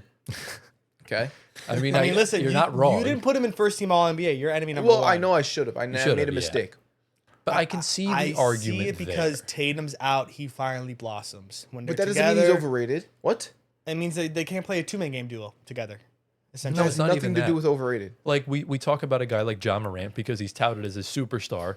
He hasn't really played winning basketball, but with Jaylen Brown, he is playing winning basketball, but he's not MVP level. That's the argument they're trying to make. That he doesn't deserve, like him and Cade don't deserve the hype to win MVP and stuff like that. So is That's Cade kinda on a what it list is. too? He is not. okay. Bro, I would have crashed the hell out if Cade Cunningham was on Low this key, list. Cade should be on the list before Jaylen Brown. No, because Nah. Cade's doing this without a second option. Jaylen Brown at least has good Who? players. Well, Who's Cade's the second option? on the Celtics. Yeah. It's Derek Tatum White and Brown or and Derek White or White. Creighton Pritchard, who Yeah. both have been very good players, champions. Uh, Cade's been playing. All right. Yeah, Cade just hasn't really had that elite scorer. Do you want me to tell you the last two teams? oh, it's only 2. Yeah, because you guys got 8 so far. Go ahead. Number 7 is an Atlanta Hawk, and number 1 is a Toronto Raptor. Oh, Oh, RJ Barrett, No, don't tell me it's Scotty Barnes. no. Brandon Ingram. Brandon Ingram is number 1. Whoa. I don't think he's that overrated. Let me tell you what the article says because I'm curious about this. Because Brandon Ingram is a wild choice for number 1. Yeah. It says here that this is a dubious honor that Brandon Ingram is under no obligation to worry about, but his all-star nod and the general perception of 20 points per game scorers contributed to him being this season's most overrated player. The heck? So the impact metrics don't really benefit him. Yeah. So I think that's a fair argument. The Raptors kind of fell off a cliff the last half of the season. Yeah. For Jaylen Brown, it says we're starting with some real heat. Brown is likely to make first team All-NBA. Brown is 29th in estimated wins. And yeah, it's essentially that he's a great player, but it's not like best in the world contention where a lot of people have been pushing him into those uncomfortable conversations. Well, he's a top 5 player in the world. Right now, He's going to make all NBA. right, obviously. But if he still might not. But I think he will. That's kind of where it's at. I don't know how you can be overrated if you're top 5 in the NBA. I don't make Well, sense. if people are pushing him as the MVP, that's like the top. That's what I'm saying. Yeah, it's a little, Who's doing that though? A lot of He's people in have been. conversations, yeah. A lot of people have been putting, like Stephen A. Smith went on a 3-month tirade of Jalen this Brown is- to win MVP. This is when he was super hot. Right, and but it's he the was same trying to thing. Hype it up a little bit. And then- Anyways, all right. let's get off of Jaylen Brown. We got one more player. and number 7's a Hawk. It's got to be It's the Kaminga? Onyeka. Oh, it's Kaminga. Jonathan Kuminga is number 7 on the list. I don't think Kaminga deserves. I think Onyeka should be low key. No, Onyeka's been really good. If I don't Kaminga, think if so. Kaminga comes on next year, he'll be off this list. Yeah, it says Kuminga desperately wanted a new situation, but he's averaging fewer minutes than he did in Golden State. Damn. So, Oh, wow. yeah. I didn't realize that. His rebound assist rates are also still too low to garner any sort of star level consideration, and he's making $25 million this year. So that's kind of really where Well, it's give at. him minutes. He's getting minutes. He's just not consistent enough. But they That's said just that. what it is. All right, fair enough.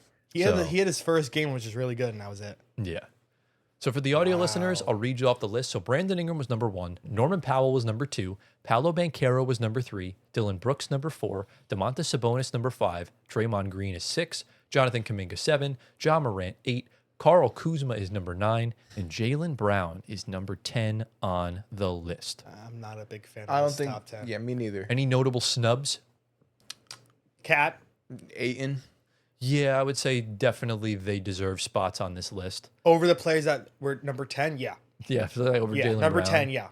Jaylen Brown is a crazy choice for Yeah, this I don't list. like that. Okay. It had to be for clicks. There's no way it's It not. had to be. It had Like to if be. he's on this list, It's Bleacher Report, right? yeah. Yeah, I got an issue with them. No, we love Bleacher Report. Yeah, stop it. we stop love it. Bleacher Report. Nah, I got an issue. I want to talk to them. Then talk to them. All right. And remember, this is like they pull all their writers, so this is like a sample-sized base list. Yeah, it's like a poll. It's not just one person ruling over and just being a hater towards Jaylen Brown or whatever. Well, So, Yeah. like I said, I think that's Alright. fair in and of itself. I think you can also make an argument for someone like Josh Giddey because the numbers are there, but the production's not, right. as far as like wins and stuff like that. So, kind of is what it is. All right. Okay. So, Fair. So yeah, that concludes Bleacher Report's top 10 most overrated players in the NBA this season. Let us know down in the comments who is the most overrated player in your opinion and who should have made this list. And boys, it's that time once again. Are we ready to predict the playoffs?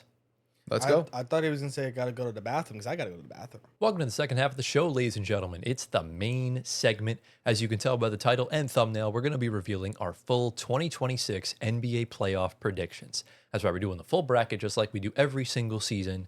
And, you know, I feel like the past 2 postseasons have been kind of crazy and wacky in the best way possible. Obviously, in 2024, we all thought the Nuggets would repeat, and it wound up being the Celtics dominating through. We saw the rise of Luka Doncic before Nico Harrison traded his ass 6 months later. And then last year, we obviously know that the Celtics were primed to make that big push towards a repeat, and it wound up not happening. I picked the Pacers to make the finals, but the Thunder wind up winning off of Tyrese Halliburton torn Achilles, unfortunate. And this season, who knows what can happen? I really don't know at this point. I feel like anything can happen, whether it's predictable, unpredictable. We've seen a play-in team get to the finals a few years ago. It's all kind of crazy and wacky. I think this is going to be the best one in our 3 years of doing this. Of the bracket? No, playoffs. Like the best. The best I think playoffs. we're going to be talking about Yeah. this one a lot until the next one comes along. I mean, we remember- were off to a good start last night. Remember, 10 years ago, we saw probably the greatest. 10 years ago, we saw the greatest finals comeback of all time when the Cavs came back down from 3-1. And if I'm not mistaken, didn't the Warriors also come back down from 3-1? Yeah, they did. Against, I forgot who it was. OKC. It was against OKC, yeah. My team. So, yeah, I'm sorry, Gio, but it's okay. Because look, now Russ is going to turn Maxime Reynaud into the next Victor Wembanyama. So it's okay. It's not okay. So we're not going to do the play-in this year because it's pretty much already happening right now. The first day's done. The Magic are winning or losing by, I think, 4 to the Sixers. So we'll correct the graphics whenever it happens. So this episode is going to drop on Friday the 17th. The playoffs begin on the 18th. And stay tuned for live streams and everything else like that.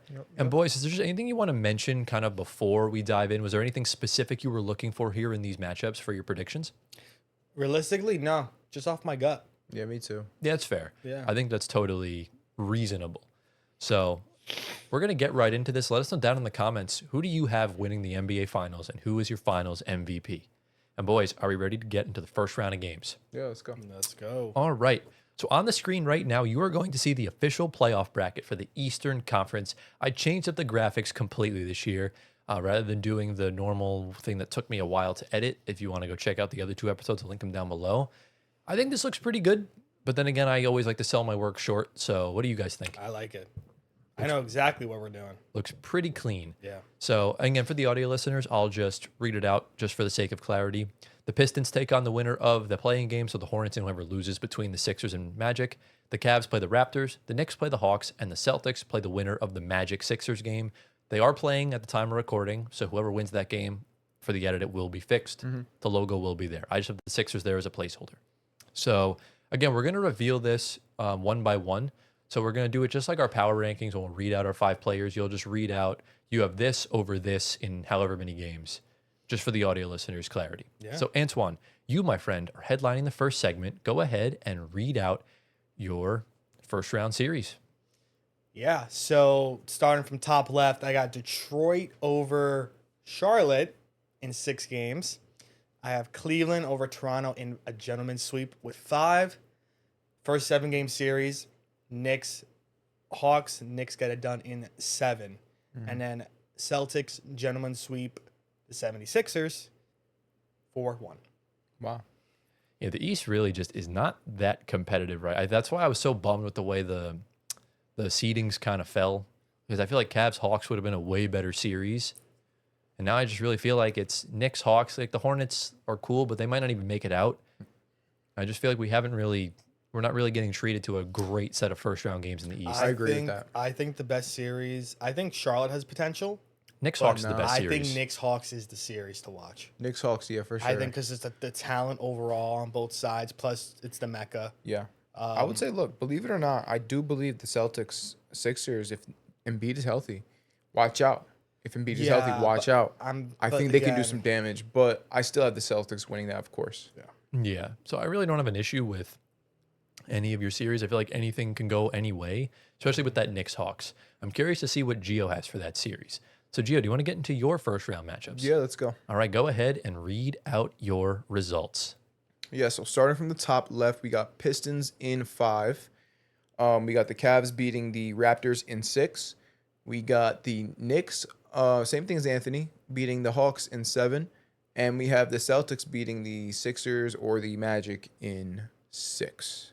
It's Alright. pretty much the same thing, except Yeah. you just have the Pistons losing one less game against whoever comes out of that Charlotte, If Philly, it's the Orlando. Hornets, I want to give the Hornets one more game. Yeah, that's why I said 4-2. But If I it's mean, the it could be Hornets, I want 4-1. to give it. I want to give them like Pistons in 6. You should change the Raptors to 1 game.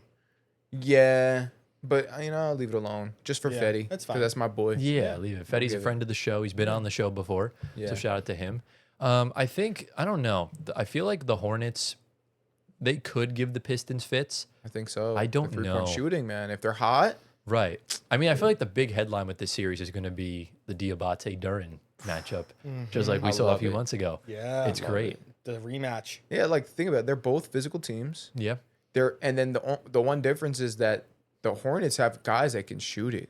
So if they're hot, Pistons, watch out. I know you all got the best defense in the league. That's what's the but difference for me. still, with them. bro, still watch out for that shooting. Look, again, I can see it happening, but I digress. You ready to get into my first round series? Yeah. Here is what I have. Of course. So I have the Pistons over whoever wins that playing game in 5. I have the Cavs over the Raptors in 5, although you could potentially give the Raptors an extra game. I have the Hawks over the Knicks in 7, and I have the Celtics over the Sixers in 5. Now, Antoine, this should be a good sign for you because I picked the Knicks to lose in the first round the past 2 years, and they just haven't done that. So All right. essentially, I just think the Hawks, it's more so I just don't trust the Knicks as much as me believing in the Hawks because I still honestly don't really trust the Hawks that much. I get it. Like they're not as established as the Pacers were, and Well, the Knicks have all the experience in the world. they do. So- And the Hawks are kind of just running on house money. They got absolutely nothing to lose. Yeah. They could just go and ball out and could. kind of do whatever they possibly can. They definitely could, but I feel like it's hard to pick against the Knicks in the first round. I was close to doing it, but then I was like too experienced. Couldn't do it. Atlanta's our kryptonite in the first round, though. But that was with Trey Young. I mean, yeah. So it's not like it's a Pacers thing where you've historically just lost against them. So that's why it's different. The Pacers have always gotten the better of the Knicks over the past like 20 or so Yeah, years. literally. Yeah. So, but I mean, the first round games in the East are going to be more of a. I mean, I just hope at least if there are 5-game series, they're not all blowouts, which I'm sure they probably will be. Celtics Magic was a series previously and just was never good. So we'll see what happens regarding that. Yeah. But do we have any other questions regarding the first round in the East? Nah, we're Let's good. rock. All right, so now on the screen, you will see the official bracket for the Western Conference playoffs. So the Thunder will play the winner of whoever plays that playing game between the Suns and then either the Warriors or the Clippers. That game tips off in a few hours at the time of recording. The Lakers will play the Rockets, the Nuggets and the Timberwolves, and then the Spurs will take on the Portland Trailblazers. So, I mean, I feel like the whole right side of the bracket here on the screen, both series, I feel like are going to be amazing. You think so? Yeah, You think the Blazers Spurs is going to be like, I think it's going to be fun. okay. Because I feel like Donovan Klingen's the biggest center Yeah, he is that kind can of solid. potentially match up with Wemby. Drew Holiday's playoff experience is really valuable. And then Denny's Denny. breakout. Denny's breakout. Yeah. And then Victor Wembanyama. That's just Also, keep in mind, Thiago Splitter going up against his old Ah, organization. yeah. yeah. Cool. So should be fun, should be interesting. Yeah. So Antoine, are you ready to get into your results? Yeah. Here are your first round predictions. All right. So OKC over Phoenix is my pick in 5. Unfortunately, Lakers are injured. Rockets in 6. Yeah. Another And one. say, oh wow, you get the Lakers 2 games. Yeah. Yeah, that's very generous. I am gonna lie. They might not even get one. Yeah. We'll see. This series again. I hate it for both teams because I love both of them, and the Yeah. one's got to get out. Yeah. So Denver in 7 again, This is just like the Clippers series last year. I'm sorry, finish your last one. and then San Antonio in 5 for the last one. Yeah, I feel like it sucks because we've saw that the Wolves and Nuggets have both had like incredible contending level performances. It's just the way the bracket falls. And the Nuggets had 2 chances to lose and get the 4 seed, and it just didn't wind up happening. Right. It's quite unfortunate. The only thing I disagree with, I think the Blazers can definitely get 2 games, and I definitely don't think the Lakers are getting 2 games. Yeah. I think the Rockets are going to have to shoot like the Magic in order to lose more than 1. But I think LeBron can overexert himself and get you 1 win. Okay. What do you think, G? I think it's possible. I think LeBron possibly gets the Lakers 1. That's why I think I gave them 1 game. But he's old. He can't do that for multiple games anymore. So It's yeah, unfortunate. It's cooked. The Lakers season's cooked. That's fair. Yeah. You ready for your results? Yeah. Go ahead and read your first round What? results. Are you sure I gave the Lakers 2? I'm pretty sure you did. All right. Well, I didn't mean that. Again, I I'll did. fix it for the thing, so you can put whatever you want. So I got the OKC sweeping either the Clippers or the Suns Or the Warriors. or the Warriors. I got it should be the Rockets winning in 5. So that's fine, yeah. I have the Wolves beating the Nuggets in 7, and I have the Spurs beating the Blazers in 5. Yeah. I mean, what's the what gives the Wolves the edge here in this series? The Wolves. Okay, so I'm not really projecting who I think is going to win. Yeah. I'm projecting who I really want to I win. respect the hell out of that, bro. And what? Why? I love it because Yeah. you're just going balls to the wall. Yeah, and I want Anthony Edwards to finally prove that he can get it done in the playoffs. In crunch time. I mean, he's done it before, but like to remind people, like once again. Right. Yeah. So I'm a big Anthony Edwards guy. I want him to win this series badly. And Taking a page out of my book. well, I like Anthony Edwards. I always I did. mean, I should have chosen him, but I didn't. Yeah. Because I mean, Denver's a very reputable opponent. Oh yeah, for so sure. yeah. And It's Jokic just getting out in the first unfortunate. round is almost unheard of. I don't like the sound of that. It's like, It doesn't just sound sounds right. wrong. Exactly. Definitely doesn't sound right. I get and it, but again, at the end of the day, those two teams, if they get out one's gonna get out in the first round, Has they're not gonna blow up their whole team. It's just how the luck of the draw happened because Yeah. they're both really good. Denver and might make they some don't- changes. The Wolves could also make The some Wolves changes. could make some They could changes, trade yeah. for Giannis. Yeah. Definitely a possibility. Yeah. But I don't hate your first round matchups. No, not at all. Ready for mine? Yep. Here is what I got. So I don't know why it says 1 for the Lakers. I'll have to fix 1-0. that. But I have the Thunder sweeping whoever is the unlucky team coming out of that playing Yeah. game. I have the Rockets over the Lakers in 5. I have the Nuggets over the Wolves in 7. Yeah. I have the Spurs over the Blazers in 6. Yeah. So in my honest Blazers, 2 opinion, games. I think the Blazers have the best chance to get out of the first round as a playing team. Wow. The only reason I'm why- not high on the Blazers, man. The only reason why I say that is because I think the Blazers, if they can get their 3-point shooting on point, you can draw Wemby out of the paint, which will allow Denny Abdia to drive in and score at will. And I just think Drew Holiday is going to lock down De'Aaron Fox. Guess who I think is going to lock down Denny? Carter freaking Bryant. He's not going to play enough He's minutes for not that. gonna play, bro. Well, I think he should. Devin They're Vassell. gonna I think he they're gonna put Castle on him most likely. Yeah. But if he's undersized, then you may have to put someone else on him. I But think put Carter Vassell. Bryant, man, I'm telling you, he's going to be my X factor. he's That's just another not going to play episode. enough to guard him for like 40 minutes a night. He's going to play like 20 minutes Yeah. at most for that. But I'm not picking the Blazers, but I think if there's a play-in team to get out of the first round, it's absolutely them. Okay. Carter Bryant, the next Kawhi Leonard coming out of San Antonio. Very, very, very yes, without a doubt. So, All right. but yeah, I don't like really it. think anything else. I just think the Nuggets have the advantage of not having to play a series before Minnesota. That's the Yeah. only reason why I have them moving as far as I have them moving. Okay. So that's kind of essentially that. So now, what we're going to do, that concludes the first round. It's time for the second round. So we're going to reveal who we have going to the conference finals in each conference. We're going to go back to the East. Antoine, are you ready to find out who you have going? Yeah. Here is Antoine's conference finals picks. All right. So Detroit over Cleveland in 6, and Boston finally gets it done against my team in 7. So being realistic about the Knicks. He's being realistic about the Knicks. Why, so why'd you choose Boston over the Knicks? Because I have no trust in them in the second round. Raise your mic a little bit more. Sorry. I'm sorry to the viewers for that. I have no trust in them in the second round. Plus, the depth now that they have compared to last year is a lot more. I think they crashed. I think the 7-game series against the Hawks is going to burn them out because I had Boston taking Philly in 5. Yeah, good point. So I think that burnout's going to hit tremendously. And you know how our team is when they get burnt out. I'm being generous giving them 3 games, actually. I should probably give them 2. But I just did it because it's for the fun of it. They could push it to 7. So, I can see a I world think they where can they do that. because I can see we own them. But at Missoula, coach of the you year, own them? You own is a very own strong the word. Cells? we've owned it in the past. In the past, I mean, before last Just 1 playoffs, year. before last Okay, playoffs, you alright. played the Celtics 4 times and you lost by an average of like 30 points. Okay, but I It's mean, like you don't own them. but we've been beating them. You just for- beat them the last time in the playoffs. Yeah. well in the But- regular season too. I mean, but again, it's Fair enough. Okay. Tatum didn't play for most of those matchups. That's kind of what I'm saying. All right. I mean, So- but listen, you play the team that's in front of you. No, I understand that, you know, but so- you don't own them. All right. Well, a lot better than the Hawks. Well, I guess, Yeah. sure. Okay. Not the Pacers. I don't even know what the Pacers are in the Yeah. combo. Yeah. We beat them all the time. Um, Okay. but yeah, I think Boston gets it done. Yeah. I think Joe locks in. That's why he's coach of the year.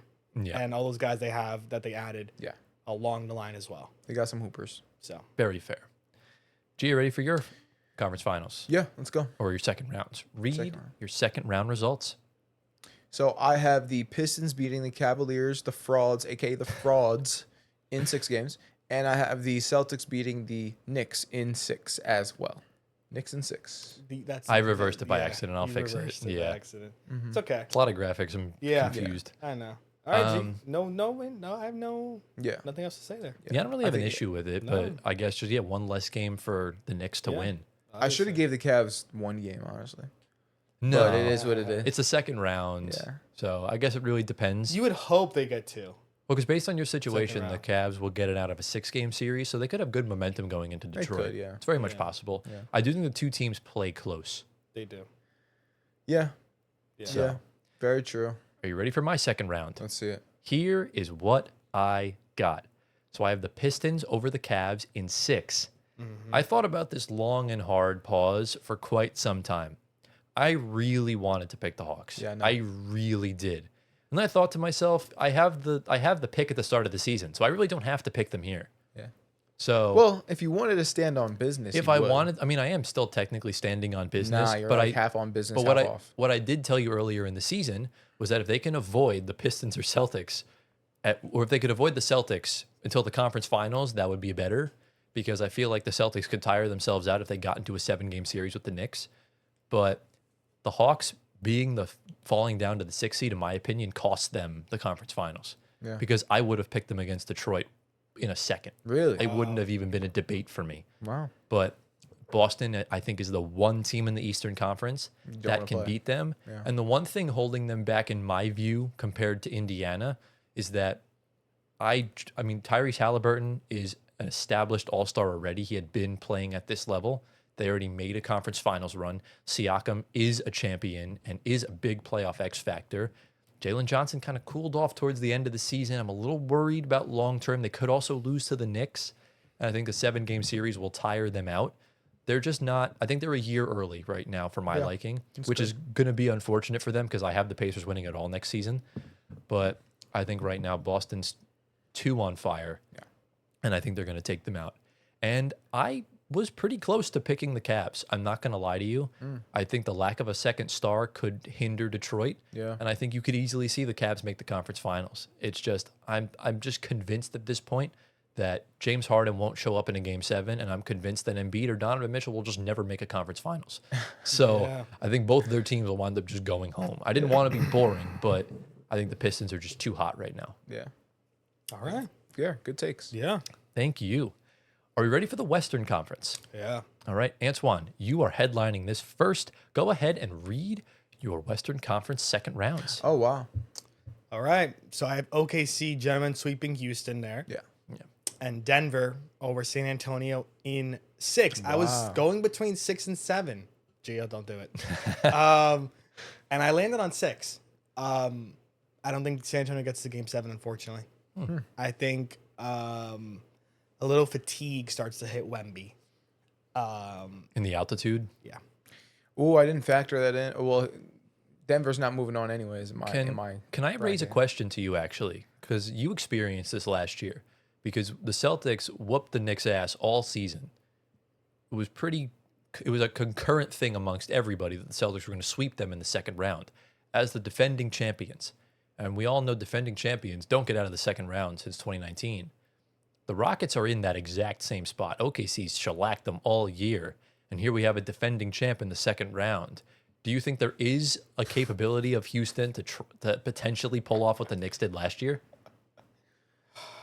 That's a hilarious. Because question. the stars do align. Wow. I mean, again, on paper, Houston's team is really good. No, they're not. On paper. I mean, yeah, on paper. On Kevin Durant, paper. I said Şengün. on paper. Not even on paper. Gio, stop it. Okay. Okay. You love the man. You love Reed. You come on. I don't want to Man's hear not. it. Okay. He's all right. But realistically, just I don't see it. Because Şengün is there, and we know Şengün's a liability, and so is Jabari Smith. You have 2 liabilities down low. And Sengun's not a liability. Yes, no. and then your one person that is liable is injured, Steven Adams. That's true. Him not being on the glass. Yeah, never mind. That's a big like, point. No come chance. on. I mean, to be and fair, Capella's there, but Capella hasn't played a lot all season They long. have no chance. To Rockets be, have no chance. To be fair, though, the Thunder are SGA was the one that broke the MVP curse of getting out of the second round, so they're probably going to break this curse too. The fact that the Nuggets didn't fall to 4, Thunder fans are probably relieved Yeah. because that would have been a very grueling 7-game series that they wouldn't have needed to play. Yeah. So yeah, Yeah. not bad. The Spurs could easily make this a 7-game series. The Spurs could easily win, Easily. but is what it is. You ready for yours, Mr. Giovanni? Yeah, get to it. Here is your second round. What you got? So I have the OKC Thunder beating the Rockets in 5. It should have been 4, to be honest, but it's okay. Yeah. And then I have the Spurs beating the Wolves in 6 games. Look at you, Gio. Yeah. I'm on the Wemby train right now. Now, to be honest with you, I would have picked Minnesota over San Antonio if they Why met. is this? Because of Gobert? I don't think it's necessarily because of Gobert. Experience. I just think the way Minnesota's defense as a whole is set, I trust it. Again, I don't trust the Spurs' playoff experience. That's my big thing. I also just don't trust De'Aaron Fox. He's Honestly, he's the one thing holding this team back. He seems like the dynasty starts after you kind of player. Look, here's my thing. Yeah. I don't believe in this whole thing of playoff experience. I really don't. I think if you played enough big games in high school, if you played enough big games in college, you're ready to play in big games in the NBA. That's just how I think. I think Stephon Castle, Wembanyama, they are ready for the big games. I think they're born for this moment. I think they're born for the lights. You know what I mean? Yeah. I don't believe in this whole thing of, oh, you need to have playoff experience. No. I mean, yes, but no. You get do what I'm need saying? it. You might Yes, get but some, no. You might get some backlash on that, and I'll tell you why. Go. It's because in the regular season, you have 82 games, and like at the end of one game, you kind of don't have anything. I guess. What's the correct word here? When you're playing a 7-game series, you know that the games are very much more important than Right. the 82 regular season 100%. games. Hence why the NBA regular season gets so much hate, because people just like lollygag sometimes. Right. Yeah. If you're down 2-0, those games coming up mean a lot more than just regular season games in general. So you gotta be ready for the atmosphere and the pressure. The pressure increases in like so much Yeah. more than a regular season game. Yeah. Yeah. Plus, you have the referees that come into play as well. You have the fans. The coaching's different. Teams are studying your team for 7 games in a row, and it's kind of you're playing in the same team over and over. You kind of learn what's going on. You got to adjust a lot more than regular season, because regular season you're playing all 30 teams. Yeah. So again, the adjustments are very minimal time. In game That's as well. coaching. Well, yeah, Well, it's same thing for both the players. coaching and playing, yeah. I mean, Wemby playing 7 games against Rudy, I'm sure Rudy will have him locked. Every move locked on him, trying his best, and he probably could do a good job. Same thing goes for Jokic. I think it's more than that. I think it's twofold, because remember, this is a rookie head coach we're talking about. Yeah. We saw last year, Mark Dagnall got out coached for most of that series by David Adelman, but the Nuggets kind of fizzled out because they just played a 7-game series prior. And I mean, that series alone gave OKC the experience they needed against Indiana in the finals, and they played the Wolves in the conference finals. Who's to say Mitch Johnson doesn't make who's to say he makes the right adjustments? We don't know. The reason why these inexperienced teams go out early is because the coaches don't make the right adjustment and the players make mental mistakes. And every possession counts in the playoffs. The game slows down. And like I talked about it earlier with Gio before we started filming. Con Kneppel has not been face guarded like this all season. And the one time he did get that playoff level defense, he went 0 of 6 from 3, and he only scored like 6 points. I think. 6 points. But So- Khan's different because he's been in a slump before. It's a rookie already. thing. He was already in a No, slump before this game. I understand that. So I understand that's it from- different. And also, here's the thing: Khan had open shots that he could have made, and he just missed because he's in a slump. Yeah. What I'm saying is, it wasn't the pressure for Khan. It was more so he was already in a slump. Yeah. And he missed open shots. And same thing for the Spurs. If the Spurs have players that are not in slumps, they're gonna be fine. Right, but who's to say they will or won't be in a slump? We don't know. And that's the thing with the inexperience. You talked about it last year. You were high on the Houston train. They were the 2nd seed in the West. They were playing incredible basketball. And at the end of the day, the Warriors' playoff experience came through, and that was with an injured Jimmy Butler. So It's a one-off game. No, they literally they won a 7-game series. Yeah, they did. So regardless of however it happened, we don't know what Wemby, Castle, or Harper is going to look like in the playoffs. We don't know what Vassell is going to look like. Look, that's just my projection. Let me tell you this really quickly before we move on. Yeah, Dylan Harper's going to go crazy. he better. I'm telling you, look, I didn't have him on my all-rookie first team, Yeah. but in the playoffs, he's going to go crazy. I promise you that. Okay. De'Aaron Fox is going to do his thing. Castle's going to he's going to do his thing. Carter Bryant, I also believe, is going to have a high effect in the minutes that he gets. It's going to be the young guys. I'm telling you.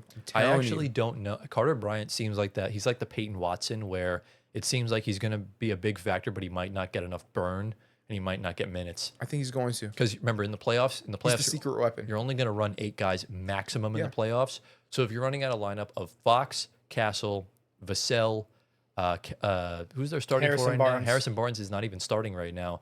They're playing Wemby Champagny. and Champagny. Yeah, that's going to be your starting 5. And then off the bench, the only Cornette. guys I would trust, Cornette, because you have to have a backup 5. Keldon Johnson's going to get minutes, and Dylan Harper. I think really that's about it. Carter No, Bryant's I really think- going to get spot minutes here and there I mean, sporadically. I think he's going to be. You can. Someone's going to have to really struggle for him to get more minutes. He's going to be a secret weapon. I promise you. Also, that. I mean, also playtime. Ride the hot hand. If Kellen's cold for the first 2 games, Carter's on fire. Ride the hot hand going to the 3rd, 4th game. 100%. Because, I mean, if you look at Minnesota, too, especially if they're not bringing Wemby out, if Bones Highland goes off from 3, if Ayo DeSumo's still shooting 40-something%, I think Minnesota's very dangerous. Yeah. I agree. And I think whoever wins that first-round series is in for a deep run. I think it's very much possible. Okay. So, yeah, I mean, with the other series, it really doesn't matter. But I do think Minnesota's being slightly slept on. It just sucks that they play Denver in the first round. Yeah, exactly. I just hope whoever comes out of that series has enough energy. Because even, like, I'll tell you this for a fact, even if they come out and there's injuries, guys are banged up, and Portland beats San Antonio, it might not be a walk in the park for Minnesota or Denver to beat them. That's the thing. That first series with Denver and Minnesota, either way, it's a major gut punch for Ant and Jokic. Yeah. If either one, well, obviously one's going to lose, but major gut punch because you're just like, you just can't get past over that hump. If either series goes 6 or 7 games, it's going to be tougher for them. But if San Antonio if they get pushed to 6 or 7 against Portland, that's going to tire them out. And you better hope that Nuggets Wolves series goes to 7. Can we just be realistic for a second? They are not going 7 games with Portland, bro. Let's be realistic. I don't know if you're riding the high of like the Suns game and Denny Avdia scoring 40, but the Blazers are not. The Blazers have one of the Spurs the Blazers to have 7 games. They have one of the best defenses in the entire NBA. That's so valuable in the playoffs. We didn't think So do the Spurs. We didn't think the Heat would beat the Bucks. We didn't think the Warriors would push the Rockets. I mean, to 7. playoff basketball is different. It's a whole new season. Or the Rockets push to 7, the yeah. regular season goes out the window. All right. The playoffs are a whole new season We'll in see. itself. We'll see. I'm excited It now. is. Like I said, I wanna know. I'm very like I've been fooled by so many of these young teams in the playoffs. Blazers are young too. I'm just very cautious right now with San Antonio, but they have the pressure because they're the 2 seed. Portland's got nothing to lose. They're just going to go out there and hoop. Yeah. So that's the thing. And Portland also has a catalyst like Drew Holiday. He can swing a series so crazily. But like I said, it is what it is. I do think the Spurs will beat the Blazers, but they probably will give them a little bit of trouble. Yeah. You ready for my second round? Yeah. Here is my second round series. So just like Gio, I have the Thunder gentlemen sweeping the Rockets in 5 games, and I have the Nuggets in a very hard-fought battle, knocking out the Spurs in 7. This is going to be very reminiscent of the Nets Bucks in 2021. Okay. Yeah. I mean, me and Tyler have the same Final Four. Gio, you just have the Spurs that are different. That's it. Yeah. I wanted the Chet versus Wemby conference finals. Oh, yeah, that's but, fun. Yeah. It's very fun. But yeah, I like it though. All right. Jokic going all the way. That'd be so brutal for Denver if they wind up. If you look back at these last 2 seasons and they made 2 rounds, they play a combined 28 games. Yeah. It's bad. Wild, It's a lot. insane. Even the series before that, they took Minnesota to 7. So Yeah. it's just a lot of games being played. 35 playoff games amongst like a 6 series span. Insane. That means Jokic's playoff stats are going to be through the roof. But I do think Jokic's experience will prevail here. He's notably been good understood. against Wemby. Yeah. And I think just Jamal Murray and Aaron Gordon, if they're healthy, Yeah. the Nuggets will win. If the Nuggets aren't healthy, the Wolves will beat them and the Spurs will beat them. That's Yeah. just kind of how it is. Yeah. So, That concludes the second round series. Are we ready to get into the conference finals? Yeah, let's do it. All right. So here on the screen, you can see right now is Antoine's conference finals. The Thunder versus the Nuggets and the Pistons versus the Celtics. Antoine, who do you got in this series? You'll see. Well, you want to talk about the series first before you reveal it, or do you want me to just reveal it now? Oh, no, reveal. I thought that's what you were All trying right. to do. And here is who you got. All right. So starting on the left-hand side, we'll go to the West first. OKC over Denver in 7. Lock it in. SGA gets the Western Conference MVP. Going back to the East, Boston over Detroit in 6. And look at who your Eastern Conference MVP is. It is Jason Tatum. That would be impossible history. Imagine getting two conference finals MVPs in a span of 4 years at 19 years old. That's like crazy. defies mathematics. I don't know how he That's does it. crazy. How's he do it, man? Wow. So the Celtics, what gives the Celtics the edge over Detroit? The thing with Detroit is, I think, to echo off you, it's a younger team, and you have, like, Joe Mazzulla, who's, like, the Darth Vader and the apprentice in JV Bickerstaff. Like, you know, you can't outcoach the master. And the players they have on Boston completely stack against Detroit in so many ways. Yeah. I mean, you could ride Jalen Duren as long as you can with Cade. And, I mean, Cade is coming off a collapsed lung. How durable is he going to be 3 series into into the playoffs? Right. Also factor in, like, other things. The Celtics have Jaylen Brown and the Pistons don't. Yeah. They have a full, complete team. They With have the second guys option. that can score. Also, if you have guys that are off, you have Derek White and Peyton Pritchard right behind them. Yeah. That have no issue scoring in big moments. Yeah. That's why I was considering picking Cleveland to get to the conference finals. Because Over They're the deep. Pistons. They're deep. well, the thing is, the Cavs haven't been able to stay healthy in any playoff series at all. They're frauds. They're not frauds. If anyone's frauds, like if the Knicks flame out in the first round, I don't think there's bigger frauds than them. The Cavs are deep. They have a deep squad. Yeah, they're deep. The Cavs, the they thing have a with lot of Cleveland, guys. the Cavs are a good team. It's just they run into horrible luck every single postseason. Yeah. Well, that could be a Kenny A problem. I don't think it's a Kenny A problem because when they had JB Bickerstaff, they tied the series against Boston in game 2, but Donovan Mitchell was out for the rest of the series with an injury. Jared Allen also got hurt in that game. And then last season, the Pacers just beat them up. So there's really nothing they could have The thing done. with Cleveland is that, okay, JB was not built for an all-star team. He's built for a young team like Detroit. Right. Kenny A, I guess kind of follow that same mantra if this year happens again. Kenny A may not be built for an all-star team. Maybe you give Doc Rivers a call. Bring him into Cleveland. That's a guy that coaches stars all his career long. A Doc Don't do James it. Harden Please reunion. don't do They're it. not going to do that. But yeah, I mean- I could very well see the Cavs making the conference finals. I'm also I'm slightly regretting it because I'm worried about the second option on the Pistons not playing up to par. But again, anything can happen. I think the Cavs, if they flame out for a second round, they're going to really kick themselves for letting Jordan Ott go. I mean, they weren't going to promote him anyways. I don't think I don't think this is a Kenny A problem. I do think it's going to come down to health level with Cleveland. I think if they're healthy, they can make it far. If they're not, then they might lose to the Raptors. They need. The Cavs are a curse I feel like franchise. Really are. with Cleveland, And I'll tell you why with in a second. Cleveland, we have not heard much positive about Mobley this season at all. Nice. We Plateaued. And Jared Allen is Jared Allen. We know the stuff with Strus. We've heard the Donovan Mitchell positivity. We heard Jalen Tyson positivity. Harden's kind of mixed bag. It's kind of just whoever does their thing and shows up realistically. So If they're going to win series, they're going to have to win them quick because you do not want to rely on James Harden in a game 7. Yeah. all right, So let's move on. is what it is. Giovanni, here are your conference finals matchups. You have the Thunder and the Spurs in the West, and then the Pistons and the Celtics in the East. And here are your results. Wow, Yeah. So we got the juggernauts matching up in the finals. But before I get to that, we have the Thunder beating the Spurs in 7 and the Celtics beating the Pistons in 7. Gio, you have this playoffs going all the way into July, bro. I love With all They, these, they max out to June. oh damn it, It's like June 20 something. Imagine. Gio, I can't watch this many games, bro. What? You don't want to watch a 7-game series? We gotta watch 14 games for all 3 series in a row. Dude, inject that into my veins yesterday. This would be amazing. We're gonna see injuries galore everywhere. You think so? Yeah. 100%. Probably. But that Probably could will. that could birth new heroes in the playoffs. It could birth new Okay, heroes, but then and it could extend but series. then listen, it births teams going back into the tanking barrel next year. Exactly. That's just kind of what it is. Yeah. So what gives the edge for both of these teams, Gio? I just believe that OKC is unstoppable.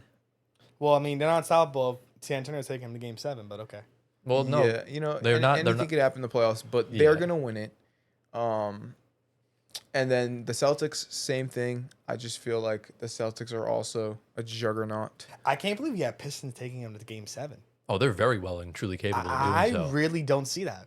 They were- really don't see that. They were the team in the East for most of the season.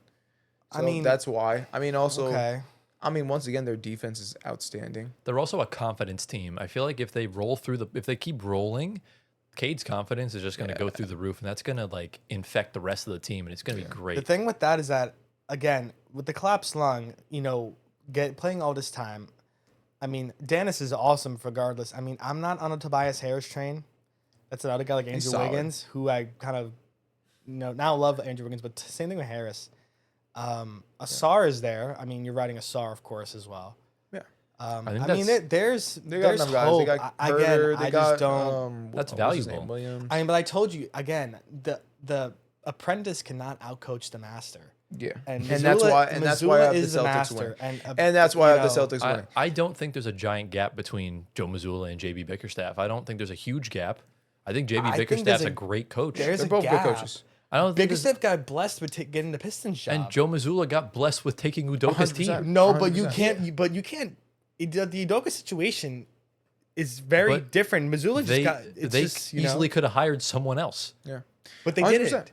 But and the Ime stuff shouldn't have happened. Ime should have just been head coach there. Remember though, he was talking about JB being mid when he was on the Cavs. And now I know he's a good coach. He's arguably. I think they're both like top 5 coaches in the league right They're now. both good coaches. What are we talking about right Yeah, now? they're both. good There's coaches.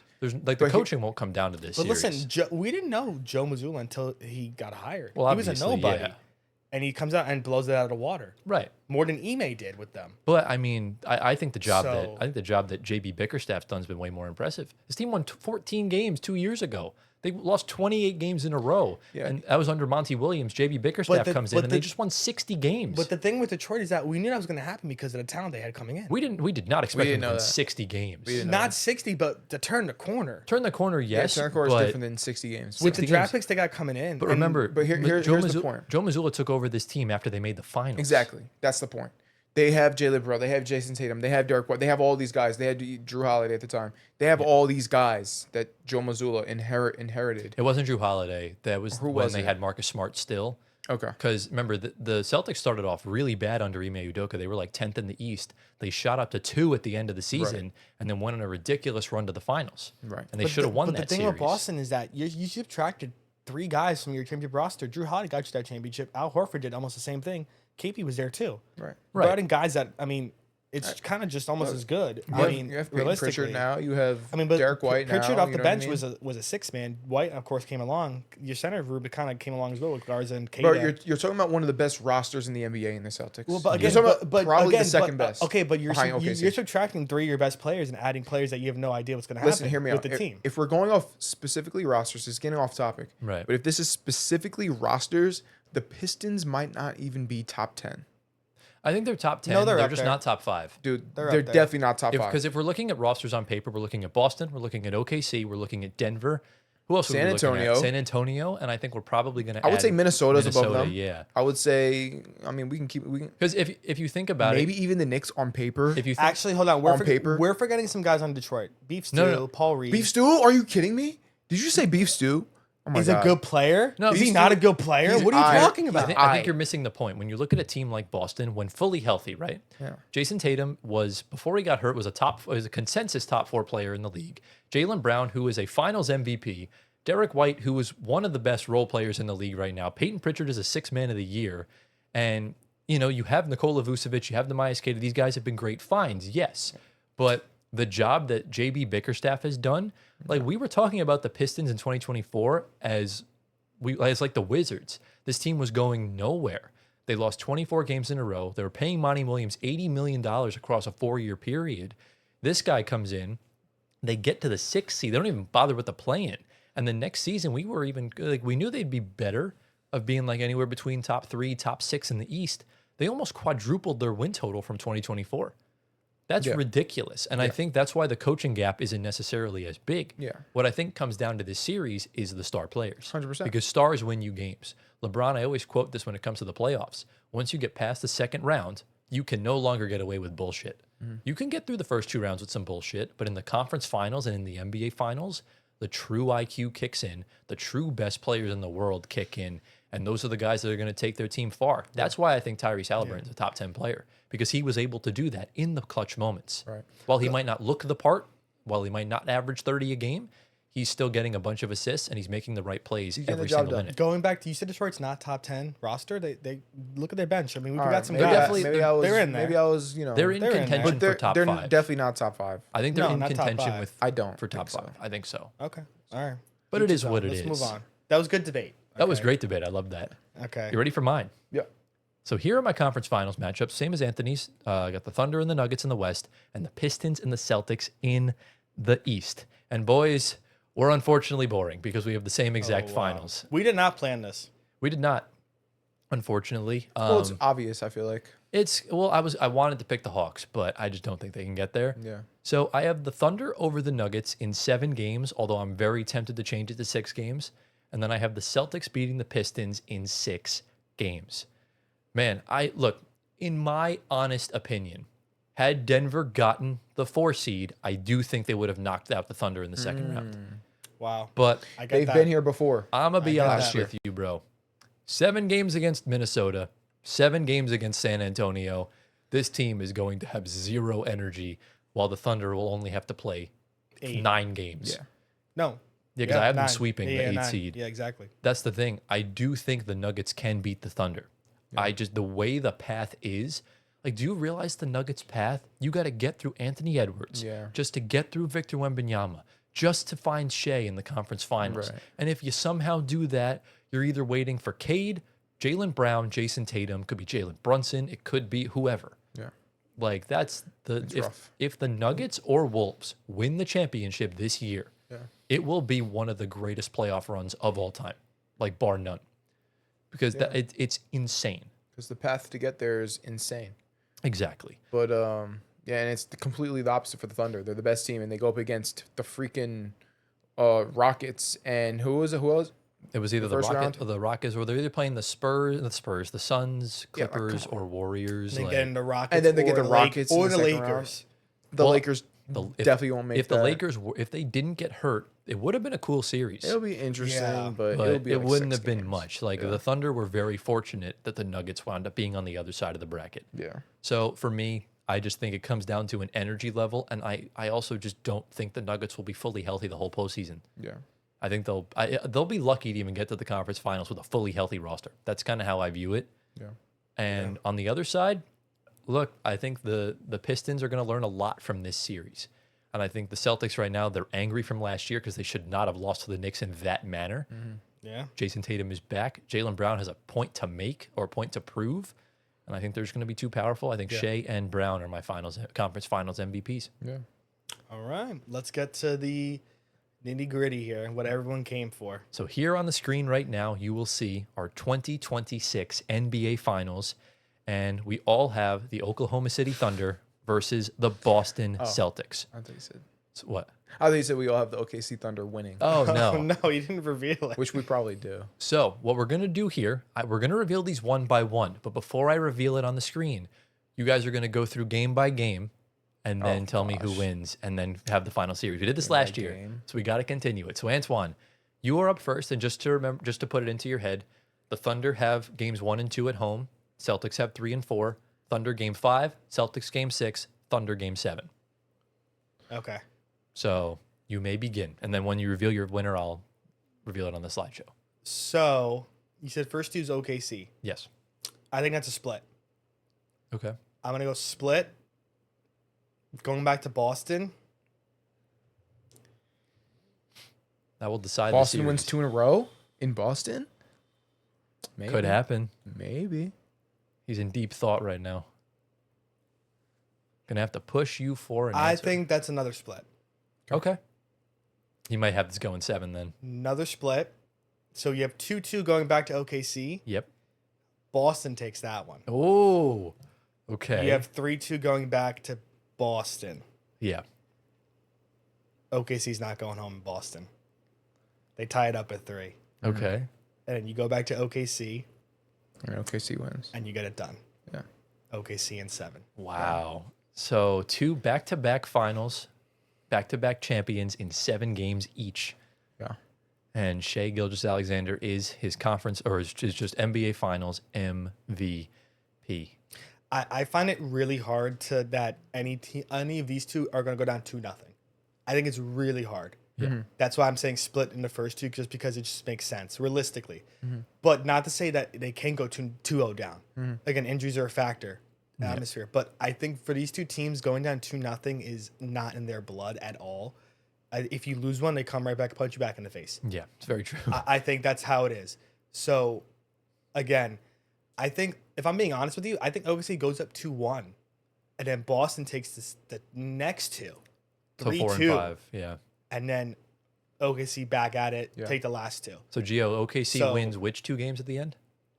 Hmm? Which 2 games do OKC win at the end? Yeah, there you So go. OKC gets punched in the face in games 4 and 5. Well, that I think bad. that did happen last year in Game 1, in both the Nuggets series and in this series when Gordon hit that 3 and then when Halliburton hit the game winner. So Yeah, I think OKC gets punched in the face mid-series, and then of course they regroup, know where they're at in Game 6 and 7. They don't want to go home. Bring back to OKC for Game 7 in true fashion, well, that would be the first time then. and get it done. That would be the first time in 2 years that the OKC Thunder would lose consecutive playoff games. Because last season they lost 3 to Denver, they lost 3 to Indiana, and they lost 1 to Minnesota. Correct? So that's 7 games. They were 7-0 after a loss, which is remarkable. So Yeah, I'm looking at here like for Boston. I think you're gonna have all-around series from, of course, the duo. I think Luka Garza steps in big. You know how good he was in college. Hopefully that starts to show in the NBA now. Vooch, how much he can give. The bench, Jordan Walsh, all those guys. I think OKC really shines yeah, with Jared McCain, no pun intended, my sunshine. and AJ Mitchell. I think that backcourt duo, and I think this is the series where we see Chet finally show his offense. I mean, because he was great defensively against Indiana last year. I think Chet, because nobody really matches Chet's stature on Boston, realistically. That's true. And Yeah. Vooch is up there. I mean, unless he's Al Horford like in the playoffs. Right. I think Chet's Nehemiah's Keita, and I mean Luka Garza could try, but No, they can't guard Chet. They can't guard Chet. Chet offensively, I think is gonna He's gonna show out mash this with series. them. Yeah. Yeah. But SGA, of course, is gonna take it all. Yeah. Because no Drew Holiday is kind of It's a big loss. an For sure. easier way for SGA. But- But Derek White came along. Who knows? Exactly. He'll give it his best shot. But I'm sorry, Joe. I wanted it so bad for you, but Yeah. you're gonna coach your butt to Game 7, and unfortunately, it's gonna end Yeah. Yeah. in a yeah. loss. That's the third. All 3 times he's picked a team to go back to back, and neither time it's happened. So let's see if it happens this time. Okay. All right, let's get into Giovanni, it. break down the series, my man. What you got? All right, so we got a split in the first 2 games. Okay, Then we're gonna have Boston win 2 straight games, I like that. right? Because the series goes back to Boston, correct? Correct for games 3 and 4. Yeah. So Boston wins 2 straight games. It's 3-1. OKC's like, oh shoot, what the hell? Then they lock the freak in. They win 2 straight. Oh, we got a Okay. game 7. So now it's 3-2. OKC's winning it, and then Boston ties it up. Game 6 is in 'cause Boston. you said they'd go up 3-1. Yeah, Boston goes to 3-1, and you said OKC wins the next 2, 3-3, going back to Game 7. and So if OKC Boston- 3-3. I'm Yeah. tripping. Yeah, 3-3. Boston or OKC ties it up. So so Boston blows a 3-1 lead. Yes. Wow, he just wants someone else to feel the same pain as him. Yeah. Fair enough. So it's 3-3, and then OKC pulls it out in 7 games. Dude, that would be so like dude, the slander that Tatum and Brown would get from that, I would not be able to handle it. Dude. I mean, I was contemplating going to 3-1 route, but Yeah. I said I don't think that's gonna happen. Yeah. But Dude, it that'd could be though. hilarious. Anything can happen. Look, if anyone can come back from a 3-1 lead, it is Aura, man. SGA. I mean, yeah, unfortunately, Clutch man. we're very realistic, and I guess with this final and just winning, it's just the way the league is right now. And like, you can't hate us for it. It's just, It's better than when he You had know. Philly going to the final. yeah, I guess. Yeah, I know. And finishing second in the East. I mean, they didn't do bad. They finished seventh. Despite the Or injuries. It was either seventh or Sixth. eighth.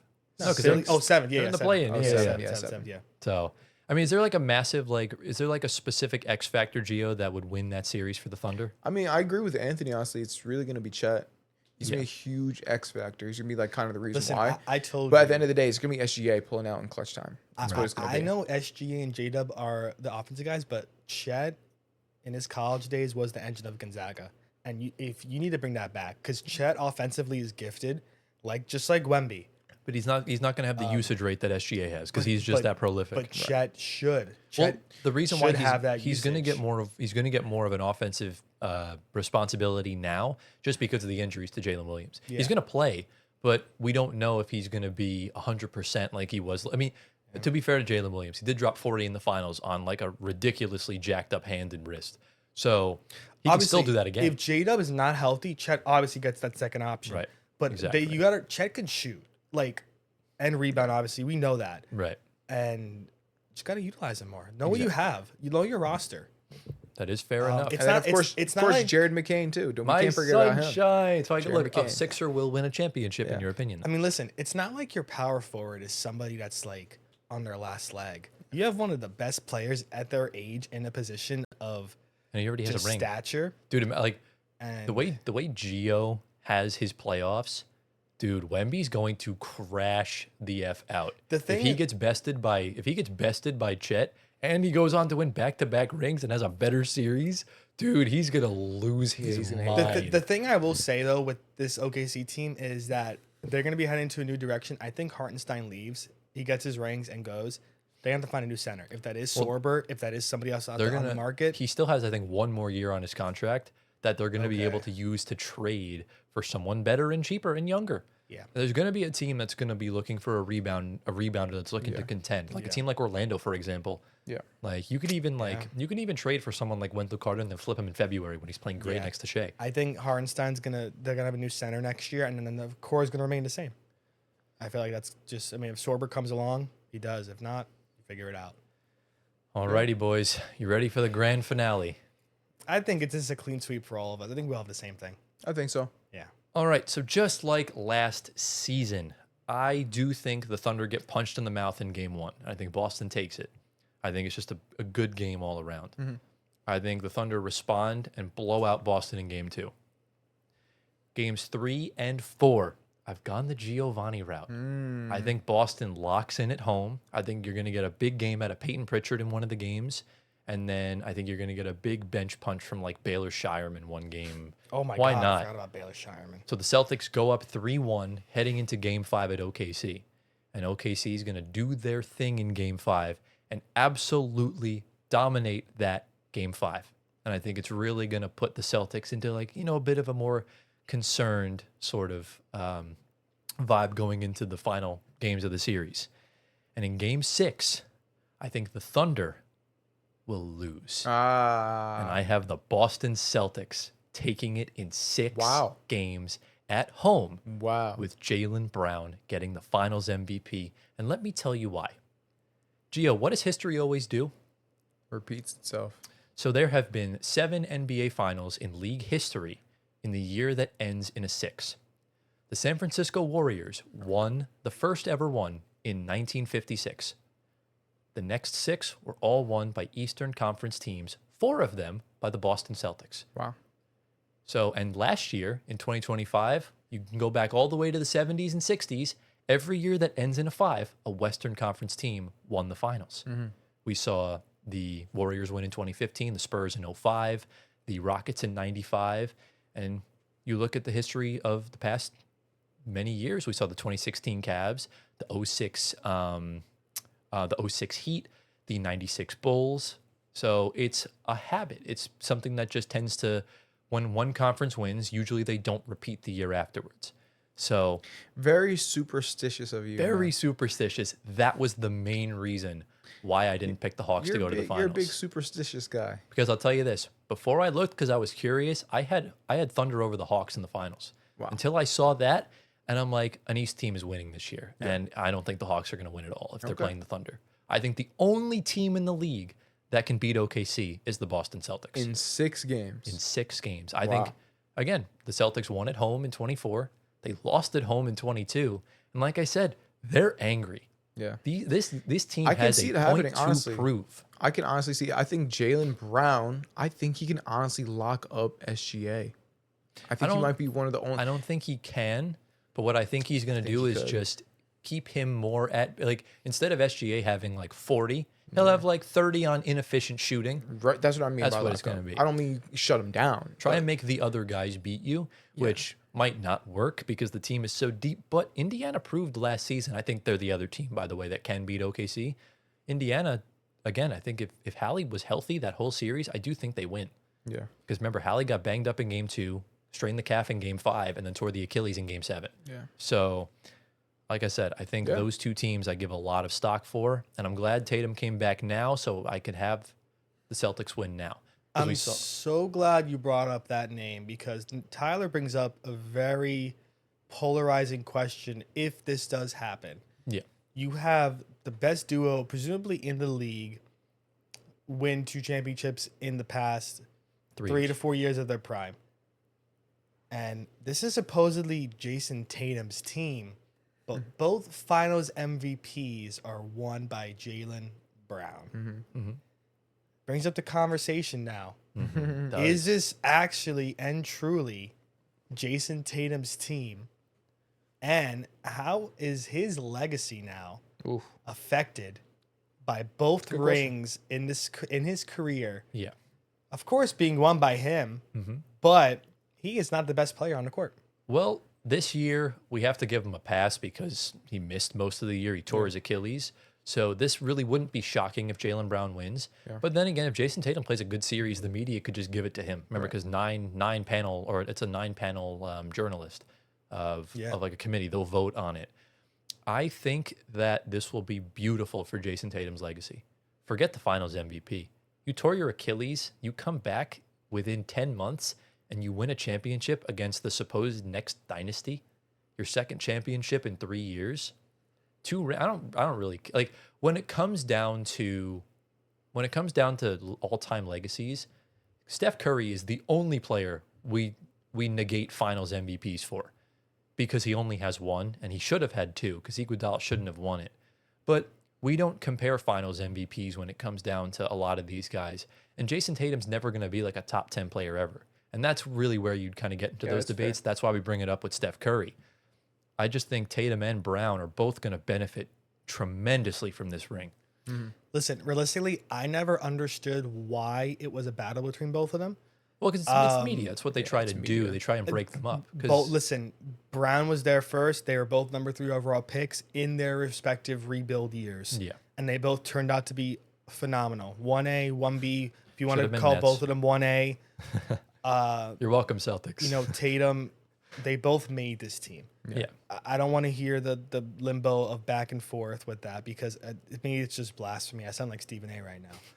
But I like that take. I think Boston Celtics fans should after this should not say it's somebody else's team.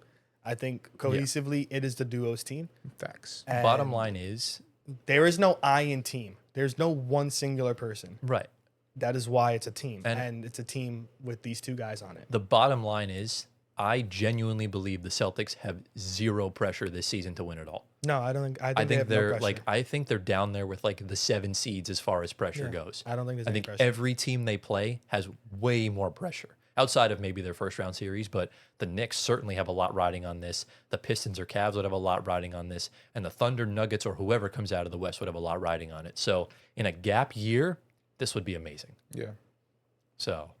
Well, supposed gap year we thought, but Exactly, yes. Jaylen Brown and Joe Mazzulla don't believe in gap years. But yeah, that obviously concludes our full 2026 NBA Finals predictions and our full playoff predictions.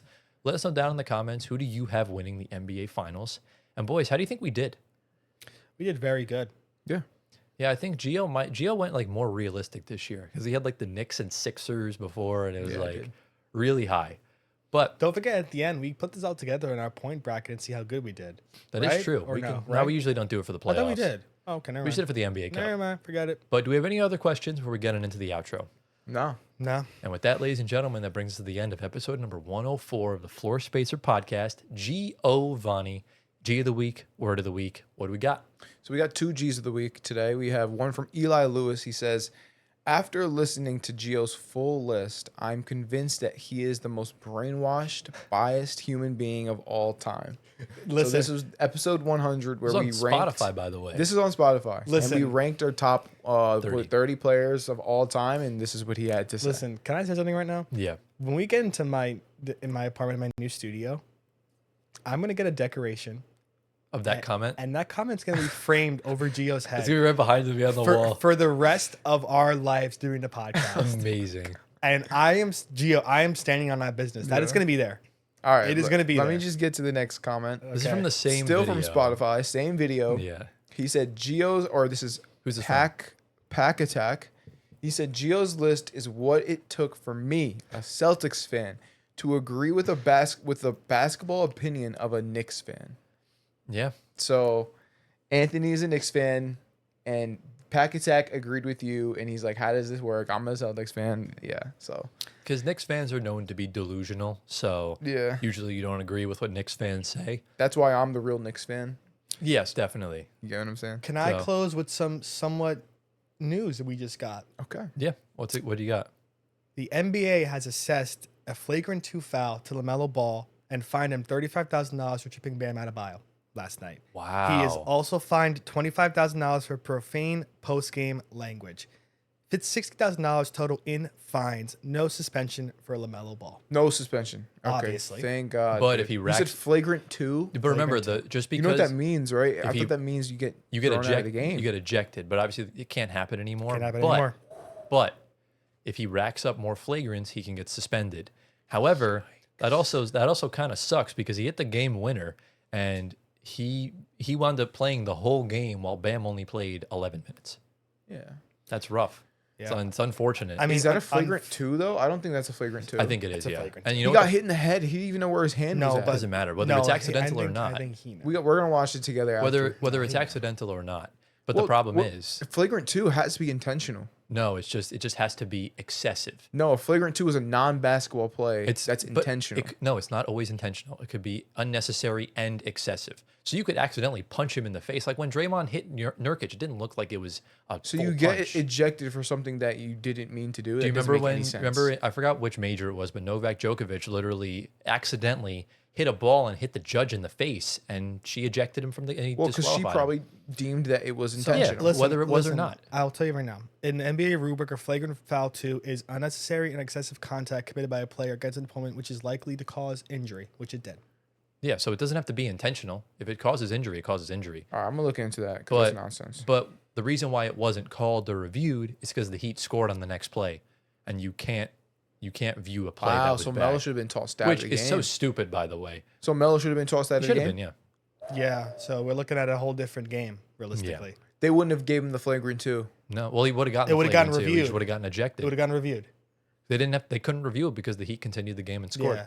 Spoelstra should have called timeout. They couldn't. They didn't have the ball. Oh, they did have the ball. Yeah. So yeah. Spoelstra should Wow, have had it dude. reviewed. All right, we'll talk about this in a second. But And what is the word of the week, Gio? word of the week is gonna be